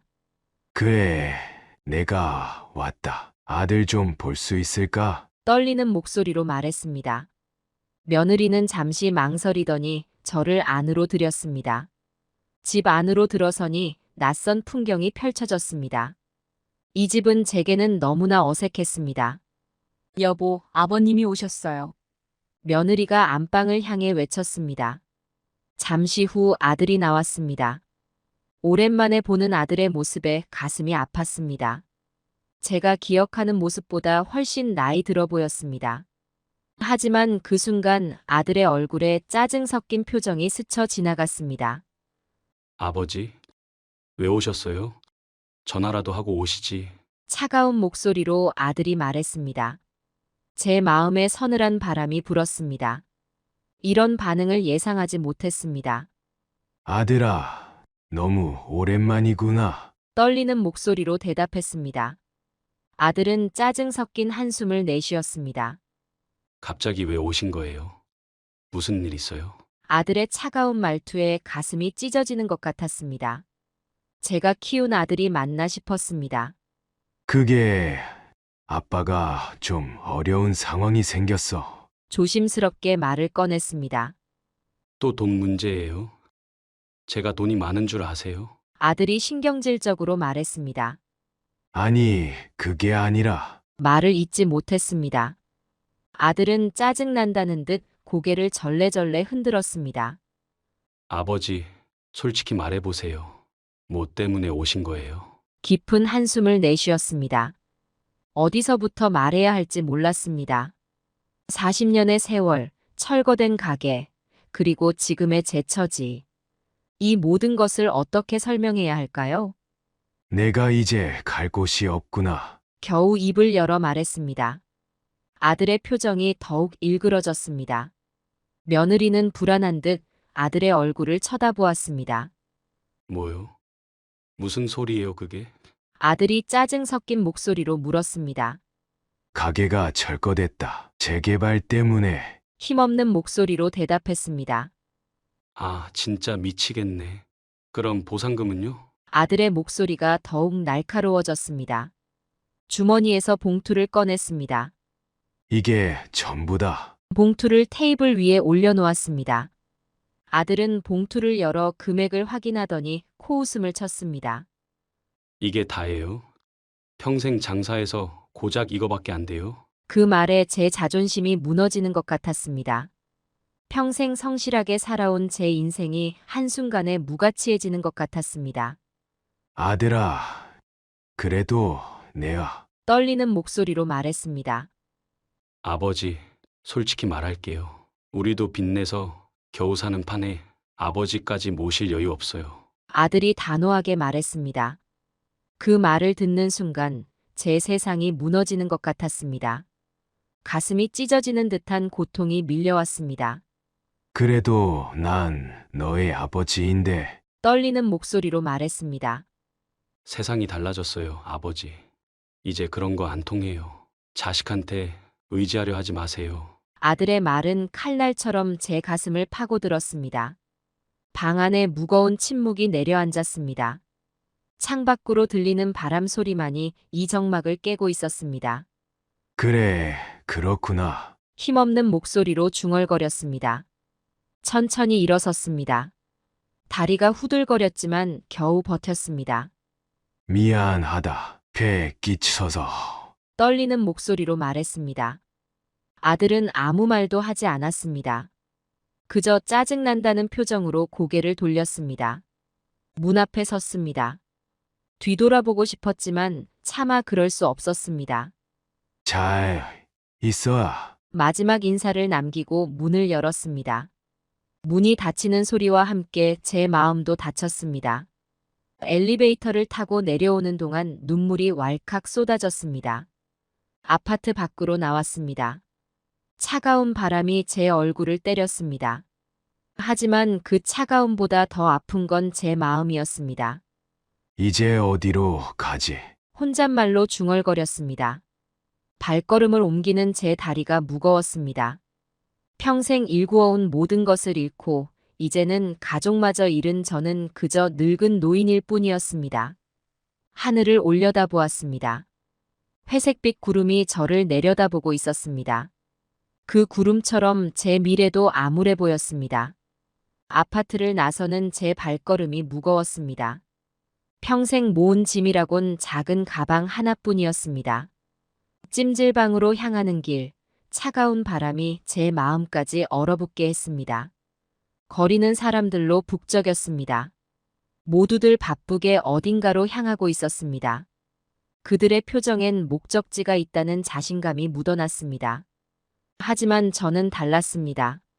제게는 더 이상 갈 곳도 돌아갈 곳도 없었습니다. 횡단보도 앞에 섰습니다. 빨간 불이 켜져 있었습니다. 문득 제 인생이 이 빨간 불 같다는 생각이 들었습니다. 모든 것이 멈춰 섰고 앞으로 나아갈 수 없는 상황. 그래도 언젠가는 초록 불이 켜지겠죠? 옆에 서 있던 젊은이가 제게 말을 걸었습니다. 할아버지, 괜찮으세요? 얼굴이 안 좋아 보이시는데. 그제야 제 얼굴에 눈물이 흐르고 있다는 걸 알았습니다. 황급히 손등으로 눈물을 훔쳤습니다. 괜찮아요. 감사합니다. 초록 불로 바뀌자 사람들이 앞으로 나아갔습니다. 저도 그 흐름에 따라 걸음을 옮겼습니다. 하지만 제 마음은 여전히 빨간 불에 멈춰 있는 것 같았습니다. 길을 걸으며 문득 옛 생각이 났습니다. 아들이 처음 걸음마를 뗐을 때 그 작은 발로 이렇게 걸어왔었죠. 그때 제가 얼마나 기뻐했는지 모릅니다. 하지만 지금 그 아들은 가슴이 찢어지는 것 같았습니다. 길가에 있는 벤치에 잠시 앉았습니다. 지나가는 사람들을 바라보며 생각에 잠겼습니다. 젊은 부부가 아이의 손을 잡고 지나갔습니다. 그들의 모습에서 행복이 묻어났습니다. 문득 제 젊은 시절이 떠올랐습니다. 여보, 우리도 저랬었지. 하늘을 올려다보며 중얼거렸습니다. 이제 어떻게 살아가지? 한숨이 절로 나왔습니다. 다시 발걸음을 옮겼습니다. 찜질방으로 가는 길, 작은 공원을 지나게 되었습니다. 벤치에 앉아있는 노인들이 보였습니다. 그들도 저와 같은 처지일까요? 공원에 들어가 빈 벤치에 앉았습니다. 옆 벤치에 노인이 말을 걸어왔습니다. 처음 뵙네요. 이 동네 사시는 분 아니죠? 네, 그냥 지나가는 길입니다. 애매하게 대답했습니다. 혹시 어려운 일 있으세요? 얼굴이 어두워 보이네요. 노인의 말에 제 마음이 무너졌습니다. 제가 이제 갈 곳이 없어졌습니다. 떨리는 목소리로 대답했습니다. 노인은 깊은 한숨을 내쉬었습니다. 많이 힘드시겠어요. 저도 비슷한 경험이 있습니다. 그 말에 제 마음이 조금 위로받는 것 같았습니다. 세상에 저 혼자만 이런 처지는 아니라는 생각이 들었습니다. 어떻게 견디셨어요? 조심스레 물었습니다. 하루하루 버텼죠. 그러다 보니 어느새 이렇게 살아있네요. 노인의 말에 작은 희망이 생겼습니다. 감사합니다. 진심을 담아 인사했습니다. 다시 길을 나섰습니다. 이제 찜질방이 가까워지고 있었습니다. 하지만 발걸음이 자꾸 느려졌습니다. 그곳에 가면 정말 제 인생이 끝난다는 것을 인정하는 것 같았기 때문입니다. 문득 길가의 전광판에 시간이 보였습니다. 오후 6시. 이 시간이면 예전에는 가게 문을 닫고 방에서 휴식하던 때였습니다. 하지만 지금은 돌아갈 가게도 방도 없었습니다. 찜질방 앞에 섰습니다. 문을 열고 들어가려는 순간 잠시 망설였습니다. 이대로 들어가면 정말 모든 게 끝나는 걸까요? 깊은 한숨을 내쉬며 문을 열었습니다. 따뜻한 공기가 제 얼굴을 감쌌습니다. 하지만 그 온기가 제 차가운 마음까지는 녹이지 못했습니다. 접수대 앞에 섰습니다. 하루 묵을 건데요. 떨리는 목소리로 말했습니다. 직원이 저를 한번 쳐다보더니 말했습니다. 네, 8,000원입니다. 지갑에서 10,000원을 꺼내 건넸습니다. 거스름돈을 받아들며 생각했습니다. 이제 이게 제 집세인 걸까요? 옷장 앞에 서서 작은 가방을 넣었습니다. 평생 모은 짐이 이것뿐이라니. 가슴이 먹먹해졌습니다. 탕 안으로 들어가려다 문득 멈춰 섰습니다. 거울 속 제 모습이 너무나 낯설었습니다. 초라하고 피곤해 보이는 노인. 그게 정말 저였을까요? 이대로 무너질 순 없다. 거울 속 제 모습을 바라보며 다짐했습니다. 비록 지금은 모든 것을 잃은 것 같지만 아직 제 인생이 완전히 끝난 건 아니었습니다. 언젠가는 다시 일어설 수 있을 거라고. 그렇게 믿으며 제 첫날을 시작했습니다. 찜질방에서 며칠을 보내고 나니 돈이 빠르게 줄어들고 있다는 걸 실감했습니다. 혼자 살만한 저렴한 방 없을까요? 부동산 중개소를 찾아가 물었습니다. 어르신, 요즘 세상에 저렴한 방 구하기가 쉽지 않아요. 그래도 한번 알아볼게요. 중개인의 말에 가슴이 무거워졌습니다. 며칠을 돌아다닌 끝에 겨우 한 곳을 찾았습니다. 반지하 작은 방이었습니다. 여기가 내가 살 곳인가? 문을 열자 곰팡이 냄새가 코를 찔렀습니다. 방은 겨우 5평 정도였습니다. 창문은 작아서 햇빛이 거의 들어오지 않았습니다. 벽지는 누렇게 변색되어 있었고 곳곳에 곰팡이 자국이 보였습니다. 월세는 25만 원입니다. 보증금은 500만 원이에요. 집주인의 말에 잠시 계산을 해봤습니다. 1,500만 원에서 보증금 500만 원을 빼면 1,000만 원. 여기서 월세와 생활비를 계산해보니 2년 정도는 버틸 수 있을 것 같았습니다. 하지만 그 이후는 생각만 해도 막막했습니다. 계약하겠습니다. 떨리는 목소리로 말했습니다. 계약서에 서명하는 순간 이것이 제 새로운 현실이 되었습니다. 40년 동안 살았던 가게와 집을 떠올리니 눈물이 났습니다.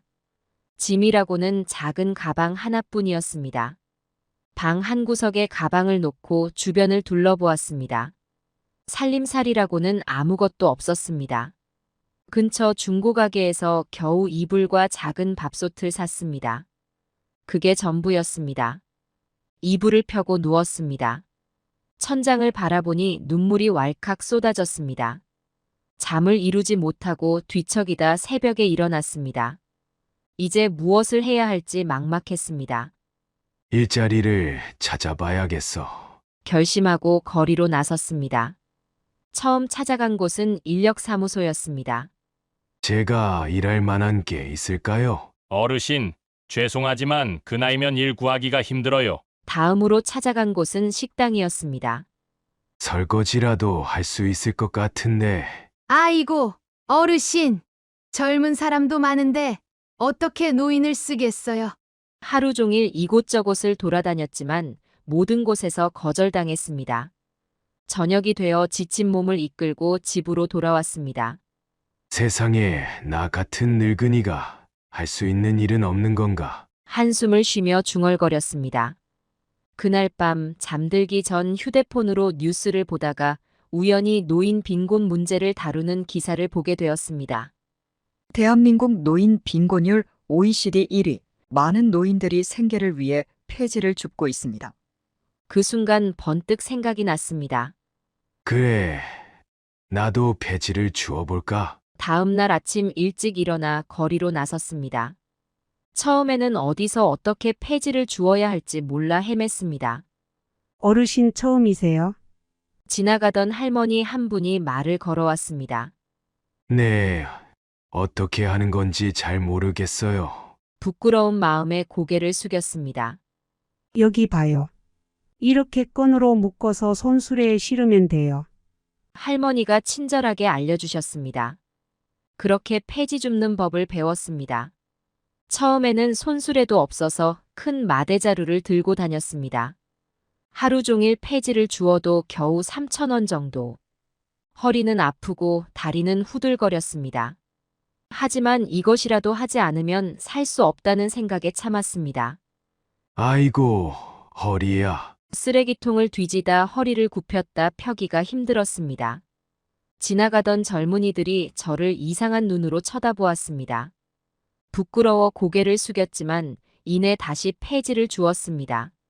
자존심보다는 생존이 중요했으니까요. 한 달이 지나자 조금씩 요령이 생겼습니다. 어느 시간에 어디를 가면 폐지가 많은지 알게 되었고 고물상 관계자와도 안면을 텄습니다. 병철 씨, 오늘은 좀 많이 주워왔네. 고물상 주인 김 씨가 말했습니다.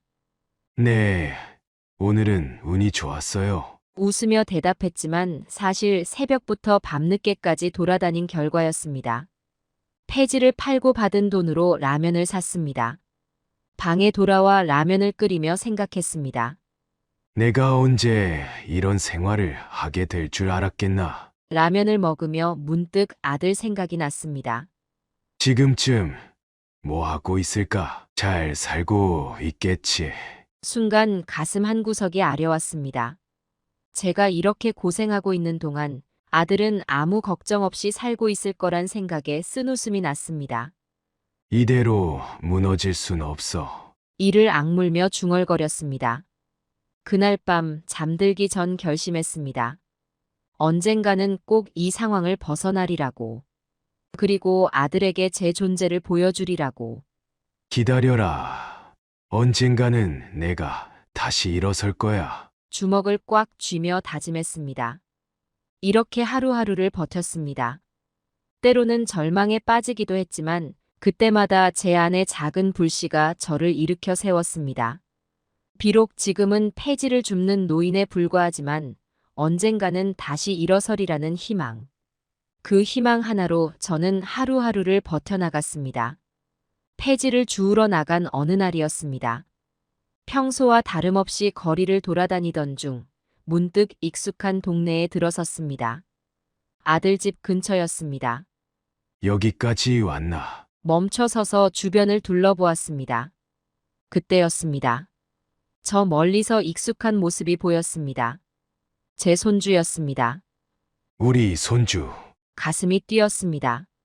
손주는 학교에서 나오고 있었습니다. 반가운 마음에 저도 모르게 발걸음을 옮겼습니다. 민수야. 떨리는 목소리로 손주를 불렀습니다. 손주가 돌아보았습니다. 처음에는 못 알아보는 듯 했지만 곧 눈이 동그래졌습니다. 할아버지? 민수의 목소리에 놀람이 묻어났습니다. 그래, 할아버지다. 잘 지냈니? 눈물이 날 것 같았지만 꾹 참았습니다. 민수가 천천히 다가왔습니다. 그 모습을 보니 가슴이 뭉클했습니다. 얼마나 컸는지. 할아버지 어디 계셨어요? 아빠가 할아버지 연락 안 된다고 했는데. 민수의 말에 쓴웃음이 났습니다. 그래, 할아버지가 좀 바빠서. 거짓말이 목에 걸렸지만 어쩔 수 없었습니다. 손주와 이야기를 나누고 싶었습니다. 하고 싶은 말이 많았습니다. 하지만 그때였습니다. 민수야, 날카로운 목소리가 들렸습니다. 고개를 돌리니 며느리가 급하게 달려오고 있었습니다. 엄마! 민수가 놀란 듯 쳐다보았습니다. 며느리는 제게 차가운 눈길을 보냈습니다. 아버님 여기서 뭐 하세요? 그냥 지나가다 우연히. 말을 잇지 못했습니다. 민수야, 우리 가자. 며느리가 민수의 손을 잡아 끌었습니다. 하지만 엄마, 할아버지랑. 민수가 망설이는 듯 했지만 며느리는 아랑곳하지 않고 민수를 데리고 갔습니다. 할아버지 안녕히 계세요. 민수의 작은 목소리가 들렸습니다. 그렇게 손주는 제 앞에서 사라졌습니다. 며느리의 차가운 눈빛, 민수의 안타까운 표정이 머릿속에 맴돌았습니다. 한동안 그 자리에 서 있었습니다. 지나가는 사람들이 이상한 눈으로 쳐다봤지만 아무렇지 않은 척했습니다. 이제 정말 가족이 아닌가 보다. 중얼거리며 터덜터덜 걸어갔습니다. 그날 밤 집으로 돌아와 처음으로 소주를 샀습니다. 평생 술을 멀리했지만 오늘만큼은 마시고 싶었습니다. 여보, 미안해. 오늘은 좀 마실게. 하늘을 보며 중얼거렸습니다. 소주 한 병을 따고 첫 잔을 들이켰습니다. 쓰디쓴 맛이 목구멍을 타고 내려갔습니다. 눈물이 났습니다. 술 때문인지 마음 때문인지 분간할 수 없었습니다. 한 잔, 두 잔. 잔을 거듭할수록 마음이 무거워졌습니다. 어느새 병이 비었습니다. 방 안이 빙글빙글 돌았습니다. 그래도 마음의 고통은 사라지지 않았습니다. 비틀거리며 일어났습니다. 화장실에 가려다 그만 발이 걸려 넘어졌습니다. 아이고. 바닥에 엎드린 채 일어나지 못했습니다. 그때였습니다. 눈앞에 무언가가 보였습니다. 오래된 스케치북이었습니다. 이게 뭐지? 어렴풋이 기억이 났습니다. 젊었을 때 그림 그리기가 취미였던 기억. 까마득히 잊고 있었습니다. 힘겹게 몸을 일으켜 스케치북을 집어들었습니다. 먼지를 털어내고 페이지를 넘겼습니다. 이런. 놀라움에 눈이 커졌습니다. 제가 그렸던 그림들이 나왔습니다.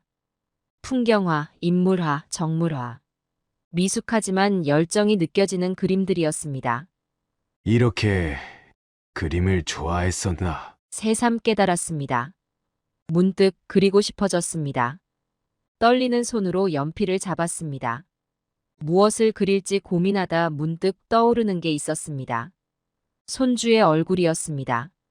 오늘 만난 민수의 모습을 떠올리며 그리기 시작했습니다. 처음에는 서툴렀습니다. 손이 말을 듣지 않았습니다. 하지만 조금씩 감을 되찾아갔습니다. 선 하나하나를 그어갈 때마다 마음이 차분해지는 것 같았습니다. 얼굴의 윤곽, 눈, 코, 입. 민수의 모습이 종이 위에 서서히 나타났습니다. 민수야. 그림을 보며 중얼거렸습니다. 문득 눈물이 떨어졌습니다. 그림 위로 눈물 자국이 번졌습니다. 미안하다. 할아버지가 너무 무능해서. 흐느끼며 말했습니다. 그림을 그리는 동안 술에서 조금 깬 것 같았습니다. 하지만 마음의 아픔은 여전했습니다. 그래도 이상하게 마음 한구석이 따뜻해지는 것 같았습니다. 오랜만에 그림을 그리니 옛 추억이 떠올랐습니다. 그래. 난 그림을 그리는 게 좋았지. 미소 지었습니다. 문득 생각이 났습니다. 이 재능으로 뭔가 할 수 있지 않을까? 그래. 이걸로 뭔가 해볼 수 있을 거야. 희망의 불씨가 켜졌습니다. 밤새 그림을 그렸습니다. 손주의 얼굴, 옛 가게의 모습, 아내와의 추억. 온갖 것들을 그렸습니다. 새벽이 되어서야 연필을 놓았습니다. 피곤했지만 오랜만에 마음이 가벼워진 것 같았습니다.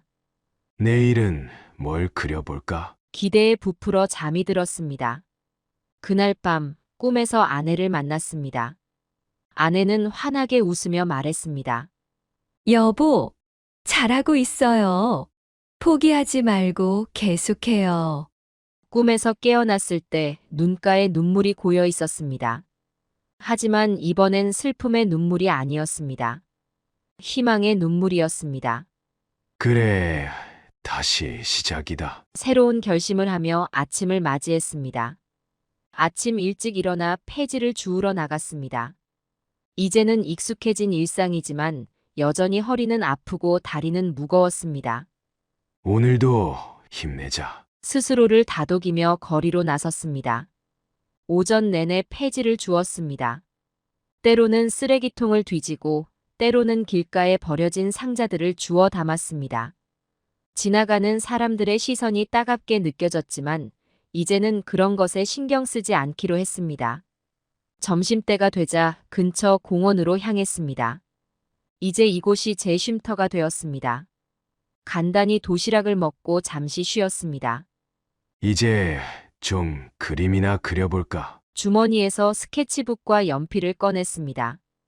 공원 풍경을 그리기 시작했습니다.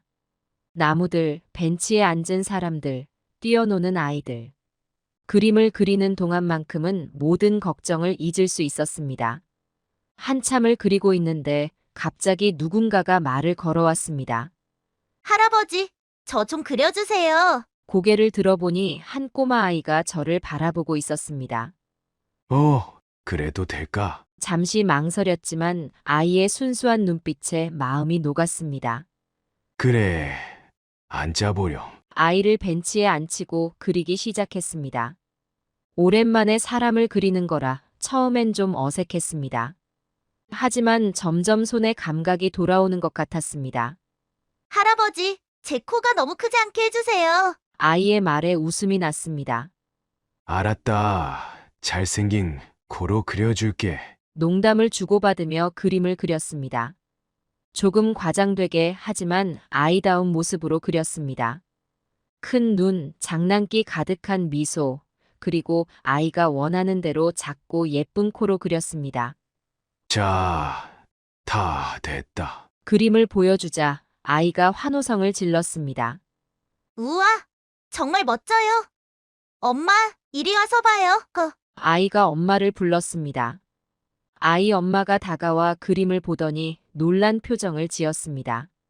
어머, 정말 잘 그리셨네요. 우리 아이 똑 닮았어요. 그 소리에 주변 사람들이 모여들기 시작했습니다. 저도 한 장 그려주세요. 우리 아이도 그려주실 수 있나요? 사람들이 하나둘 요청하기 시작했습니다. 순간 당황스러웠지만 이상하게 가슴이 뜨거워지는 것을 느꼈습니다. 오랜만에 느껴보는 감정이었습니다. 누군가에게 필요한 사람이 된 것 같은 기분. 네, 그려드리죠. 용기를 내어 대답했습니다. 그렇게 1명, 2명. 사람들의 얼굴을 그리기 시작했습니다. 각자의 특징을 살려 재미있게 그렸습니다. 때로는 과장되게, 때로는 귀엽게. 사람들은 제 그림을 보고 웃었습니다. 어떤 이는 감탄했고 어떤 이는 신기해했습니다. 할아버지, 정말 재능이 있으세요. 이런 그림은 처음 봐요. 정말 독특해요. 사람들의 칭찬에 가슴이 벅차올랐습니다. 문득 옛날 생각이 났습니다. 젊었을 때 그림 그리기를 좋아했지만 생계 때문에 포기했던 그 시절. 이제야 다시 그림을 그리게 되다니. 감회가 새로웠습니다. 해가 저물 때까지 그림을 그렸습니다. 처음엔 무료로 그려주다가 나중엔 사람들이 자발적으로 돈을 주기 시작했습니다. 할아버지, 이 정도는 받으세요. 정말 감사합니다. 이걸로 저녁이라도 드세요. 사람들의 따뜻한 마음에 눈시울이 붉어졌습니다. 집으로 돌아가는 길, 주머니에는 그날 번 돈이 들어 있었습니다. 폐지를 팔아번 돈보다 더 많았습니다. 이게 꿈인가? 믿기지 않았습니다.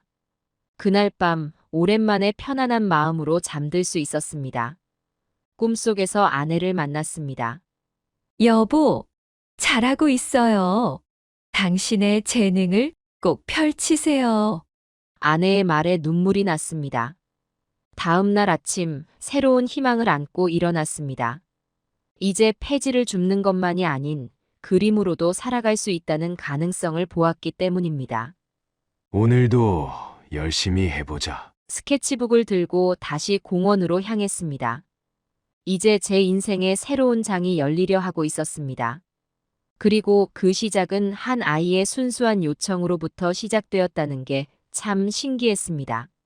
세상에는 아직 따뜻한 사람들이 많이 있구나. 그렇게 생각하니 앞으로의 삶이 조금은 밝아 보였습니다. 다음 날, 저는 떨리는 마음으로 공원으로 향했습니다. 스케치북과 연필을 들고 벤치에 앉아 기다렸습니다. 과연 누가 와줄까? 불안한 마음에 손이 떨렸습니다. 한참을 기다리다 첫 손님이 왔습니다. 어제 그림을 그려준 아이의 친구였습니다. 할아버지, 저도 그려주세요. 아이의 밝은 목소리에 긴장이 조금 풀렸습니다. 처음에는 무료로 그려주었습니다. 사람들의 반응을 보고 싶었기 때문입니다. 우와, 정말 재미있어요. 할아버지, 제 친구도 그려주세요. 점점 사람들이 모여들기 시작했습니다. 저는 쉬지 않고 그림을 그렸습니다. 해가 질 무렵 한 젊은이가 다가왔습니다. 할아버지, 정말 대단하세요. 이렇게 재능 있으신데 왜 무료로 하세요? 그 말에 저는 잠시 생각에 잠겼습니다. 그리고 결심했습니다. 내일부터는 조금씩 돈을 받아볼까 해요. 떨리는 목소리로 말했습니다. 다음 날부터 저는 조심스레 돈을 받기 시작했습니다. 처음에는 1,000원, 2,000원 정도. 사람들은 기꺼이 지불했습니다. 이 정도 실력이면 더 받으셔도 돼요. 할아버지, 너무 싸요. 이건 제 성의예요. 사람들의 따뜻한 반응에 눈시울이 붉어졌습니다. 며칠이 지나자 소문이 퍼지기 시작했습니다. 공원에 대단한 할아버지 화가가 있대. 캐리커처를 정말 재밌게 그리신데. 주말이 되자 공원은 사람들로 북적였습니다. 저를 찾는 사람들이 줄을 섰습니다. 공원의 할아버지 화가. 어느새 그런 별명이 붙었다고 합니다. 하루 종일 그림을 그리다 보니 손이 아팠지만 행복했습니다. 오랜만에 느껴보는 보람과 기쁨이었습니다. 점점 더 많은 사람들이 제 그림을 받기 위해 줄을 섰습니다. 때로는 1시간 이상을 기다리는 사람도 있었습니다. 죄송합니다. 제 실력이 부족해서. 사람들에게 미안한 마음이 들었습니다. 그때부터 저는 밤마다 그림 연습을 시작했습니다. 더 빠르고 더 재미있게 그리기 위해 노력했습니다. 유튜브로 다른 화가들의 기술을 배웠고 미술책도 구입해 공부했습니다. 이 나이에 새로운 걸 배우다니. 가끔은 지치기도 했지만 그럴 때마다 사람들의 웃는 얼굴을 떠올렸습니다. 1달, 2달. 시간이 지날수록 실력이 늘어갔습니다. 이제는 10분 만에 캐리커처를 그릴 수 있게 되었습니다. 할아버지, 점점 더 잘 그리세요. 와, 이번엔 더 재밌어요. 사람들의 반응도 점점 좋아졌습니다. 그에 따라 수입도 조금씩 늘어났습니다. 이제 배지는 안 주워도 되겠어. 그날 밤 처음으로 그런 생각을 했습니다. 어느 날 한 젊은이가 제 그림을 SNS에 올렸다고 합니다. 그 후로 상황이 급변했습니다. 할아버지, 인스타에서 보고 왔어요. 유튜브에서 영상 봤어요. 정말 대단하세요. 전국 각지에서 사람들이 찾아오기 시작했습니다. 주말이면 수백 명의 사람들이 줄을 섰습니다. 그러던 어느 날 놀라운 일이 일어났습니다. 한 유명 연예인이 제 그림을 받으러 왔던 것입니다. 할아버지, 팬이에요. 제 그림도 그려주세요. 연예인의 방문 소식이 퍼지자 더 많은 사람들이 몰려왔습니다. TV 방송국에서 취재 요청도 왔습니다. 처음에는 당황스러웠지만 용기를 내어 인터뷰에 응했습니다. 70세가 넘어 새로운 인생을 시작하신 거네요. 네, 늦었지만 제 꿈을 찾은 것 같아요. 방송이 나간 후 상황은 더욱 달라졌습니다. 이제는 유명인들이 줄을 이어 찾아왔습니다. 할아버지, 제 팬 사인회 때 같이 해주시면 안 될까요? 전시회에 초대하고 싶은데 와주실 수 있나요? 수입도 크게 늘어났습니다. 이제는 한 달 월세를 하루 만에 벌 수 있게 되었습니다. 꿈인가? 가끔 이 모든 게 현실이 맞는지 의심스러울 정도였습니다. 밤하늘을 보며 중얼거렸습니다. 그래도 이제는 달라졌습니다. 전과 달리 당당해졌고 자신감도 생겼습니다. 그리고 무엇보다 제 인생에 대한 희망이 생겼습니다. 이제 시작이야. 더 멋진 그림을 그려야지. 새로운 다짐을 하며 붓을 들었습니다. 이렇게 제 인생의 새로운 장이 시작되었습니다. 늦은 나이에 찾은 새로운 꿈, 그리고 그 꿈을 향한 도전. 앞으로 어떤 일들이 기다리고 있을지 기대되면서도 설렜습니다. 어느 날 한 중년 신사가 제게 다가왔습니다. 안녕하세요. 저는 갤러리 큐레이터입니다. 할아버지의 작품에 대해 이야기 나누고 싶습니다. 처음에는 농담인 줄 알았습니다. 제 그림이 갤러리에 걸릴 만한 작품이라니요? 제 그림이요. 그저 사람들을 즐겁게 해주려고 그린 건데. 제 말에 큐레이터는 미소 지었습니다. 그게 바로 예술입니다. 사람들의 마음을 움직이는 것. 며칠 후 저는 갤러리를 방문했습니다. 하얀 벽에 걸린 현대 미술 작품들을 보며 긴장했습니다. 정말 제 그림이 여기에 걸릴 수 있을까요? 걱정스레 물었습니다. 물론입니다. 할아버지의 작품은 독특한 매력이 있어요. 현대 사회의 모습을 유쾌하게 풍자하고 있죠. 한 달 후 제 첫 전시회가 열렸습니다. 길거리에 웃음을 그리다 김병철 작가전. 전시회 당일 많은 사람들이 찾아왔습니다. 미술평론가들, 컬렉터들, 그리고 제 그림을 받았던 사람들. 김병철 작가님의 작품은 현대인의 고독과 그 속에서 피어나는 유머를 절묘하게 표현하고 있습니다. 한 평론가의 말에 얼굴이 붉어졌습니다. 그날 밤 제 그림 하나가 경매에 붙여졌습니다. 시작가는 100만 원. 하지만 경매가는 계속 올라갔습니다. 500만 원, 700만 원, 1000만 원. 최종 낙찰가는 1500만 원. 제 가게가 철거될 때 받은 보상금과 같은 금액이었습니다. 이게 꿈인가 생시인가? 그날 밤 하늘을 보며 눈물을 흘렸습니다. 전시회 이후 제 인생은 완전히 바뀌었습니다. 현대 캐리커처의 대가라는 타이틀이 붙었습니다. 유명 인사들이 제 그림을 사기 위해 줄을 섰습니다. 정치인, 연예인, 스포츠 스타들. 김병철 작가님, 제 초상화를 그려주시면 안 될까요? 다음 앨범 커버를 선생님께서 맡아주셨으면 해요. 수입은 상상을 초월했습니다. 한 달에 수천만 원을 벌게 되었습니다. 하지만 이런 성공이 저를 행복하게 했을까요? 물론 기뻤습니다. 하지만 한편으로는 공허함도 느꼈습니다. 내가 진정으로 원하는 게 뭘까? 밤마다 고민했습니다. 그러던 어느 날 한 편지를 받았습니다. 발신인은 제가 처음 그림을 그려준 그 아이였습니다. 할아버지, 저 이제 미술학원에 다녀요. 할아버지 덕분에 제 꿈을 찾았어요. 그 순간 깨달았습니다. 제가 진정으로 원하는 것은 명예나 돈이 아니라 누군가에게 영감을 주는 것이었습니다. 그 후로 저는 종종 길거리로 나가 무료로 그림을 그려주기 시작했습니다. 그리고 젊은 아티스트를 위한 장학금도 만들었습니다. 꿈을 포기하지 마세요. 저처럼 인생 막바지에 꿈을 이룰 수도 있어요. TV 인터뷰에서 그렇게 말했습니다. 이제 저는 단순한 대가가 아닌 희망의 메신저가 되었습니다. 그리고 그것이 제게는 가장 큰 명예였습니다. 성공의 정점에 올랐지만 제 마음 한구석에는 여전히 아들에 대한 서운함과 분노가 자리 잡고 있었습니다. 그러던 어느 날 뜻밖의 전화가 걸려왔습니다. 여보세요? 아버지? 순간 가슴이 철렁 내려앉았습니다. 오랫동안 기다렸지만 동시에 두려웠던 그 목소리였습니다.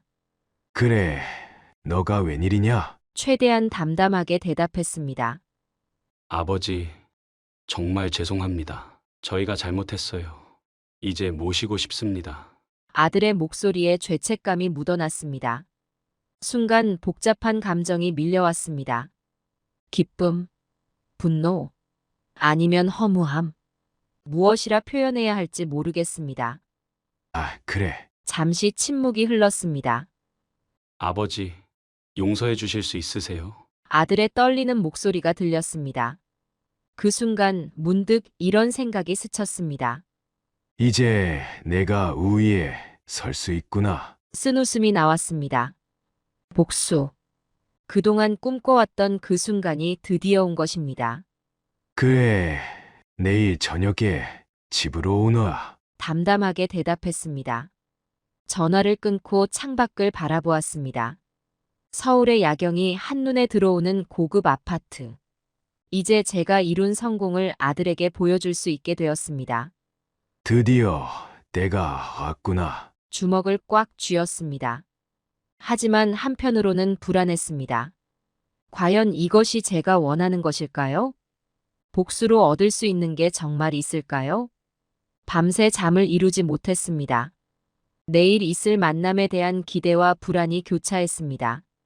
다음 날 저녁 초인종 소리가 울렸습니다. 심장이 빠르게 뛰기 시작했습니다. 왔구나. 깊은 숨을 내쉬고 문을 열었습니다. 문 앞에 서 있는 아들 가족. 아들, 며느리, 그리고 손주 민수. 아버님, 며느리가 고개를 숙이며 인사했습니다. 들어오거라. 담담하게 말했습니다. 아들 가족이 집 안으로 들어섰습니다.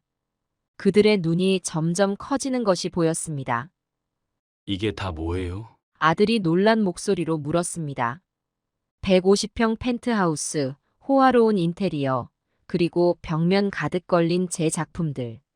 이게 다 네 아버지가 이룬 거다. 담담하게 대답했습니다. 아들 가족의 표정이 믿기지 않는다는 듯 변했습니다.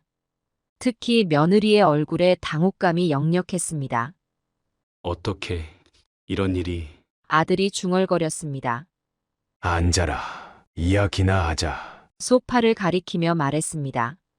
아들 가족이 조심스레 소파에 앉았습니다. 손주 민수는 호기심 어린 눈으로 주변을 둘러보았습니다. 할아버지, 이 그림들 다 할아버지가 그린 거예요? 민수가 물었습니다. 그래, 할아버지가 그린 거란다. 처음으로 미소를 지었습니다. 와, 정말 대단해요. 할아버지 유명한 화가세요? 민수의 천진난만한 질문에 가슴이 따뜻해졌습니다. 그래, 요즘 사람들이 할아버지 그림을 좋아해 주시더구나. 아들과 며느리는 여전히 말을 잇지 못했습니다. 그들의 눈에는 후회와 부끄러움, 그리고 약간의 질투가 보였습니다. 아버지, 저희가 정말 죄송합니다. 그때 저희가 너무 경솔했어요. 아들이 고개를 숙이며 말했습니다. 그 말을 듣는 순간 복잡한 감정이 밀려왔습니다.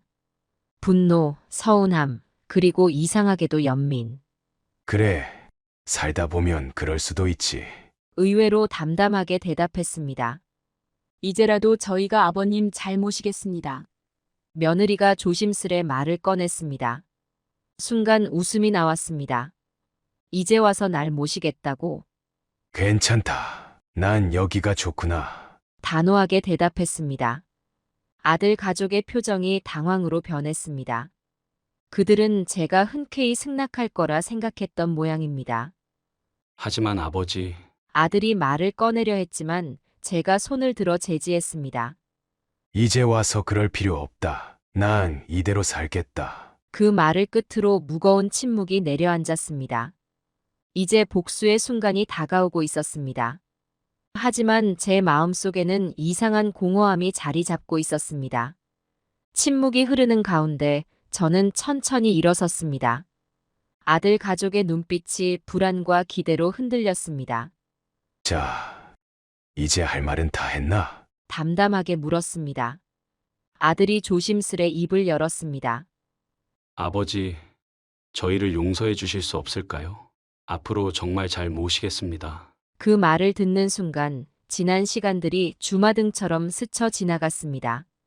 폐지를 줍던 날들, 찜질방에서 보낸 밤들, 그리고 그림을 그리며 느꼈던 희망. 깊은 숨을 내쉬고 입을 열었습니다.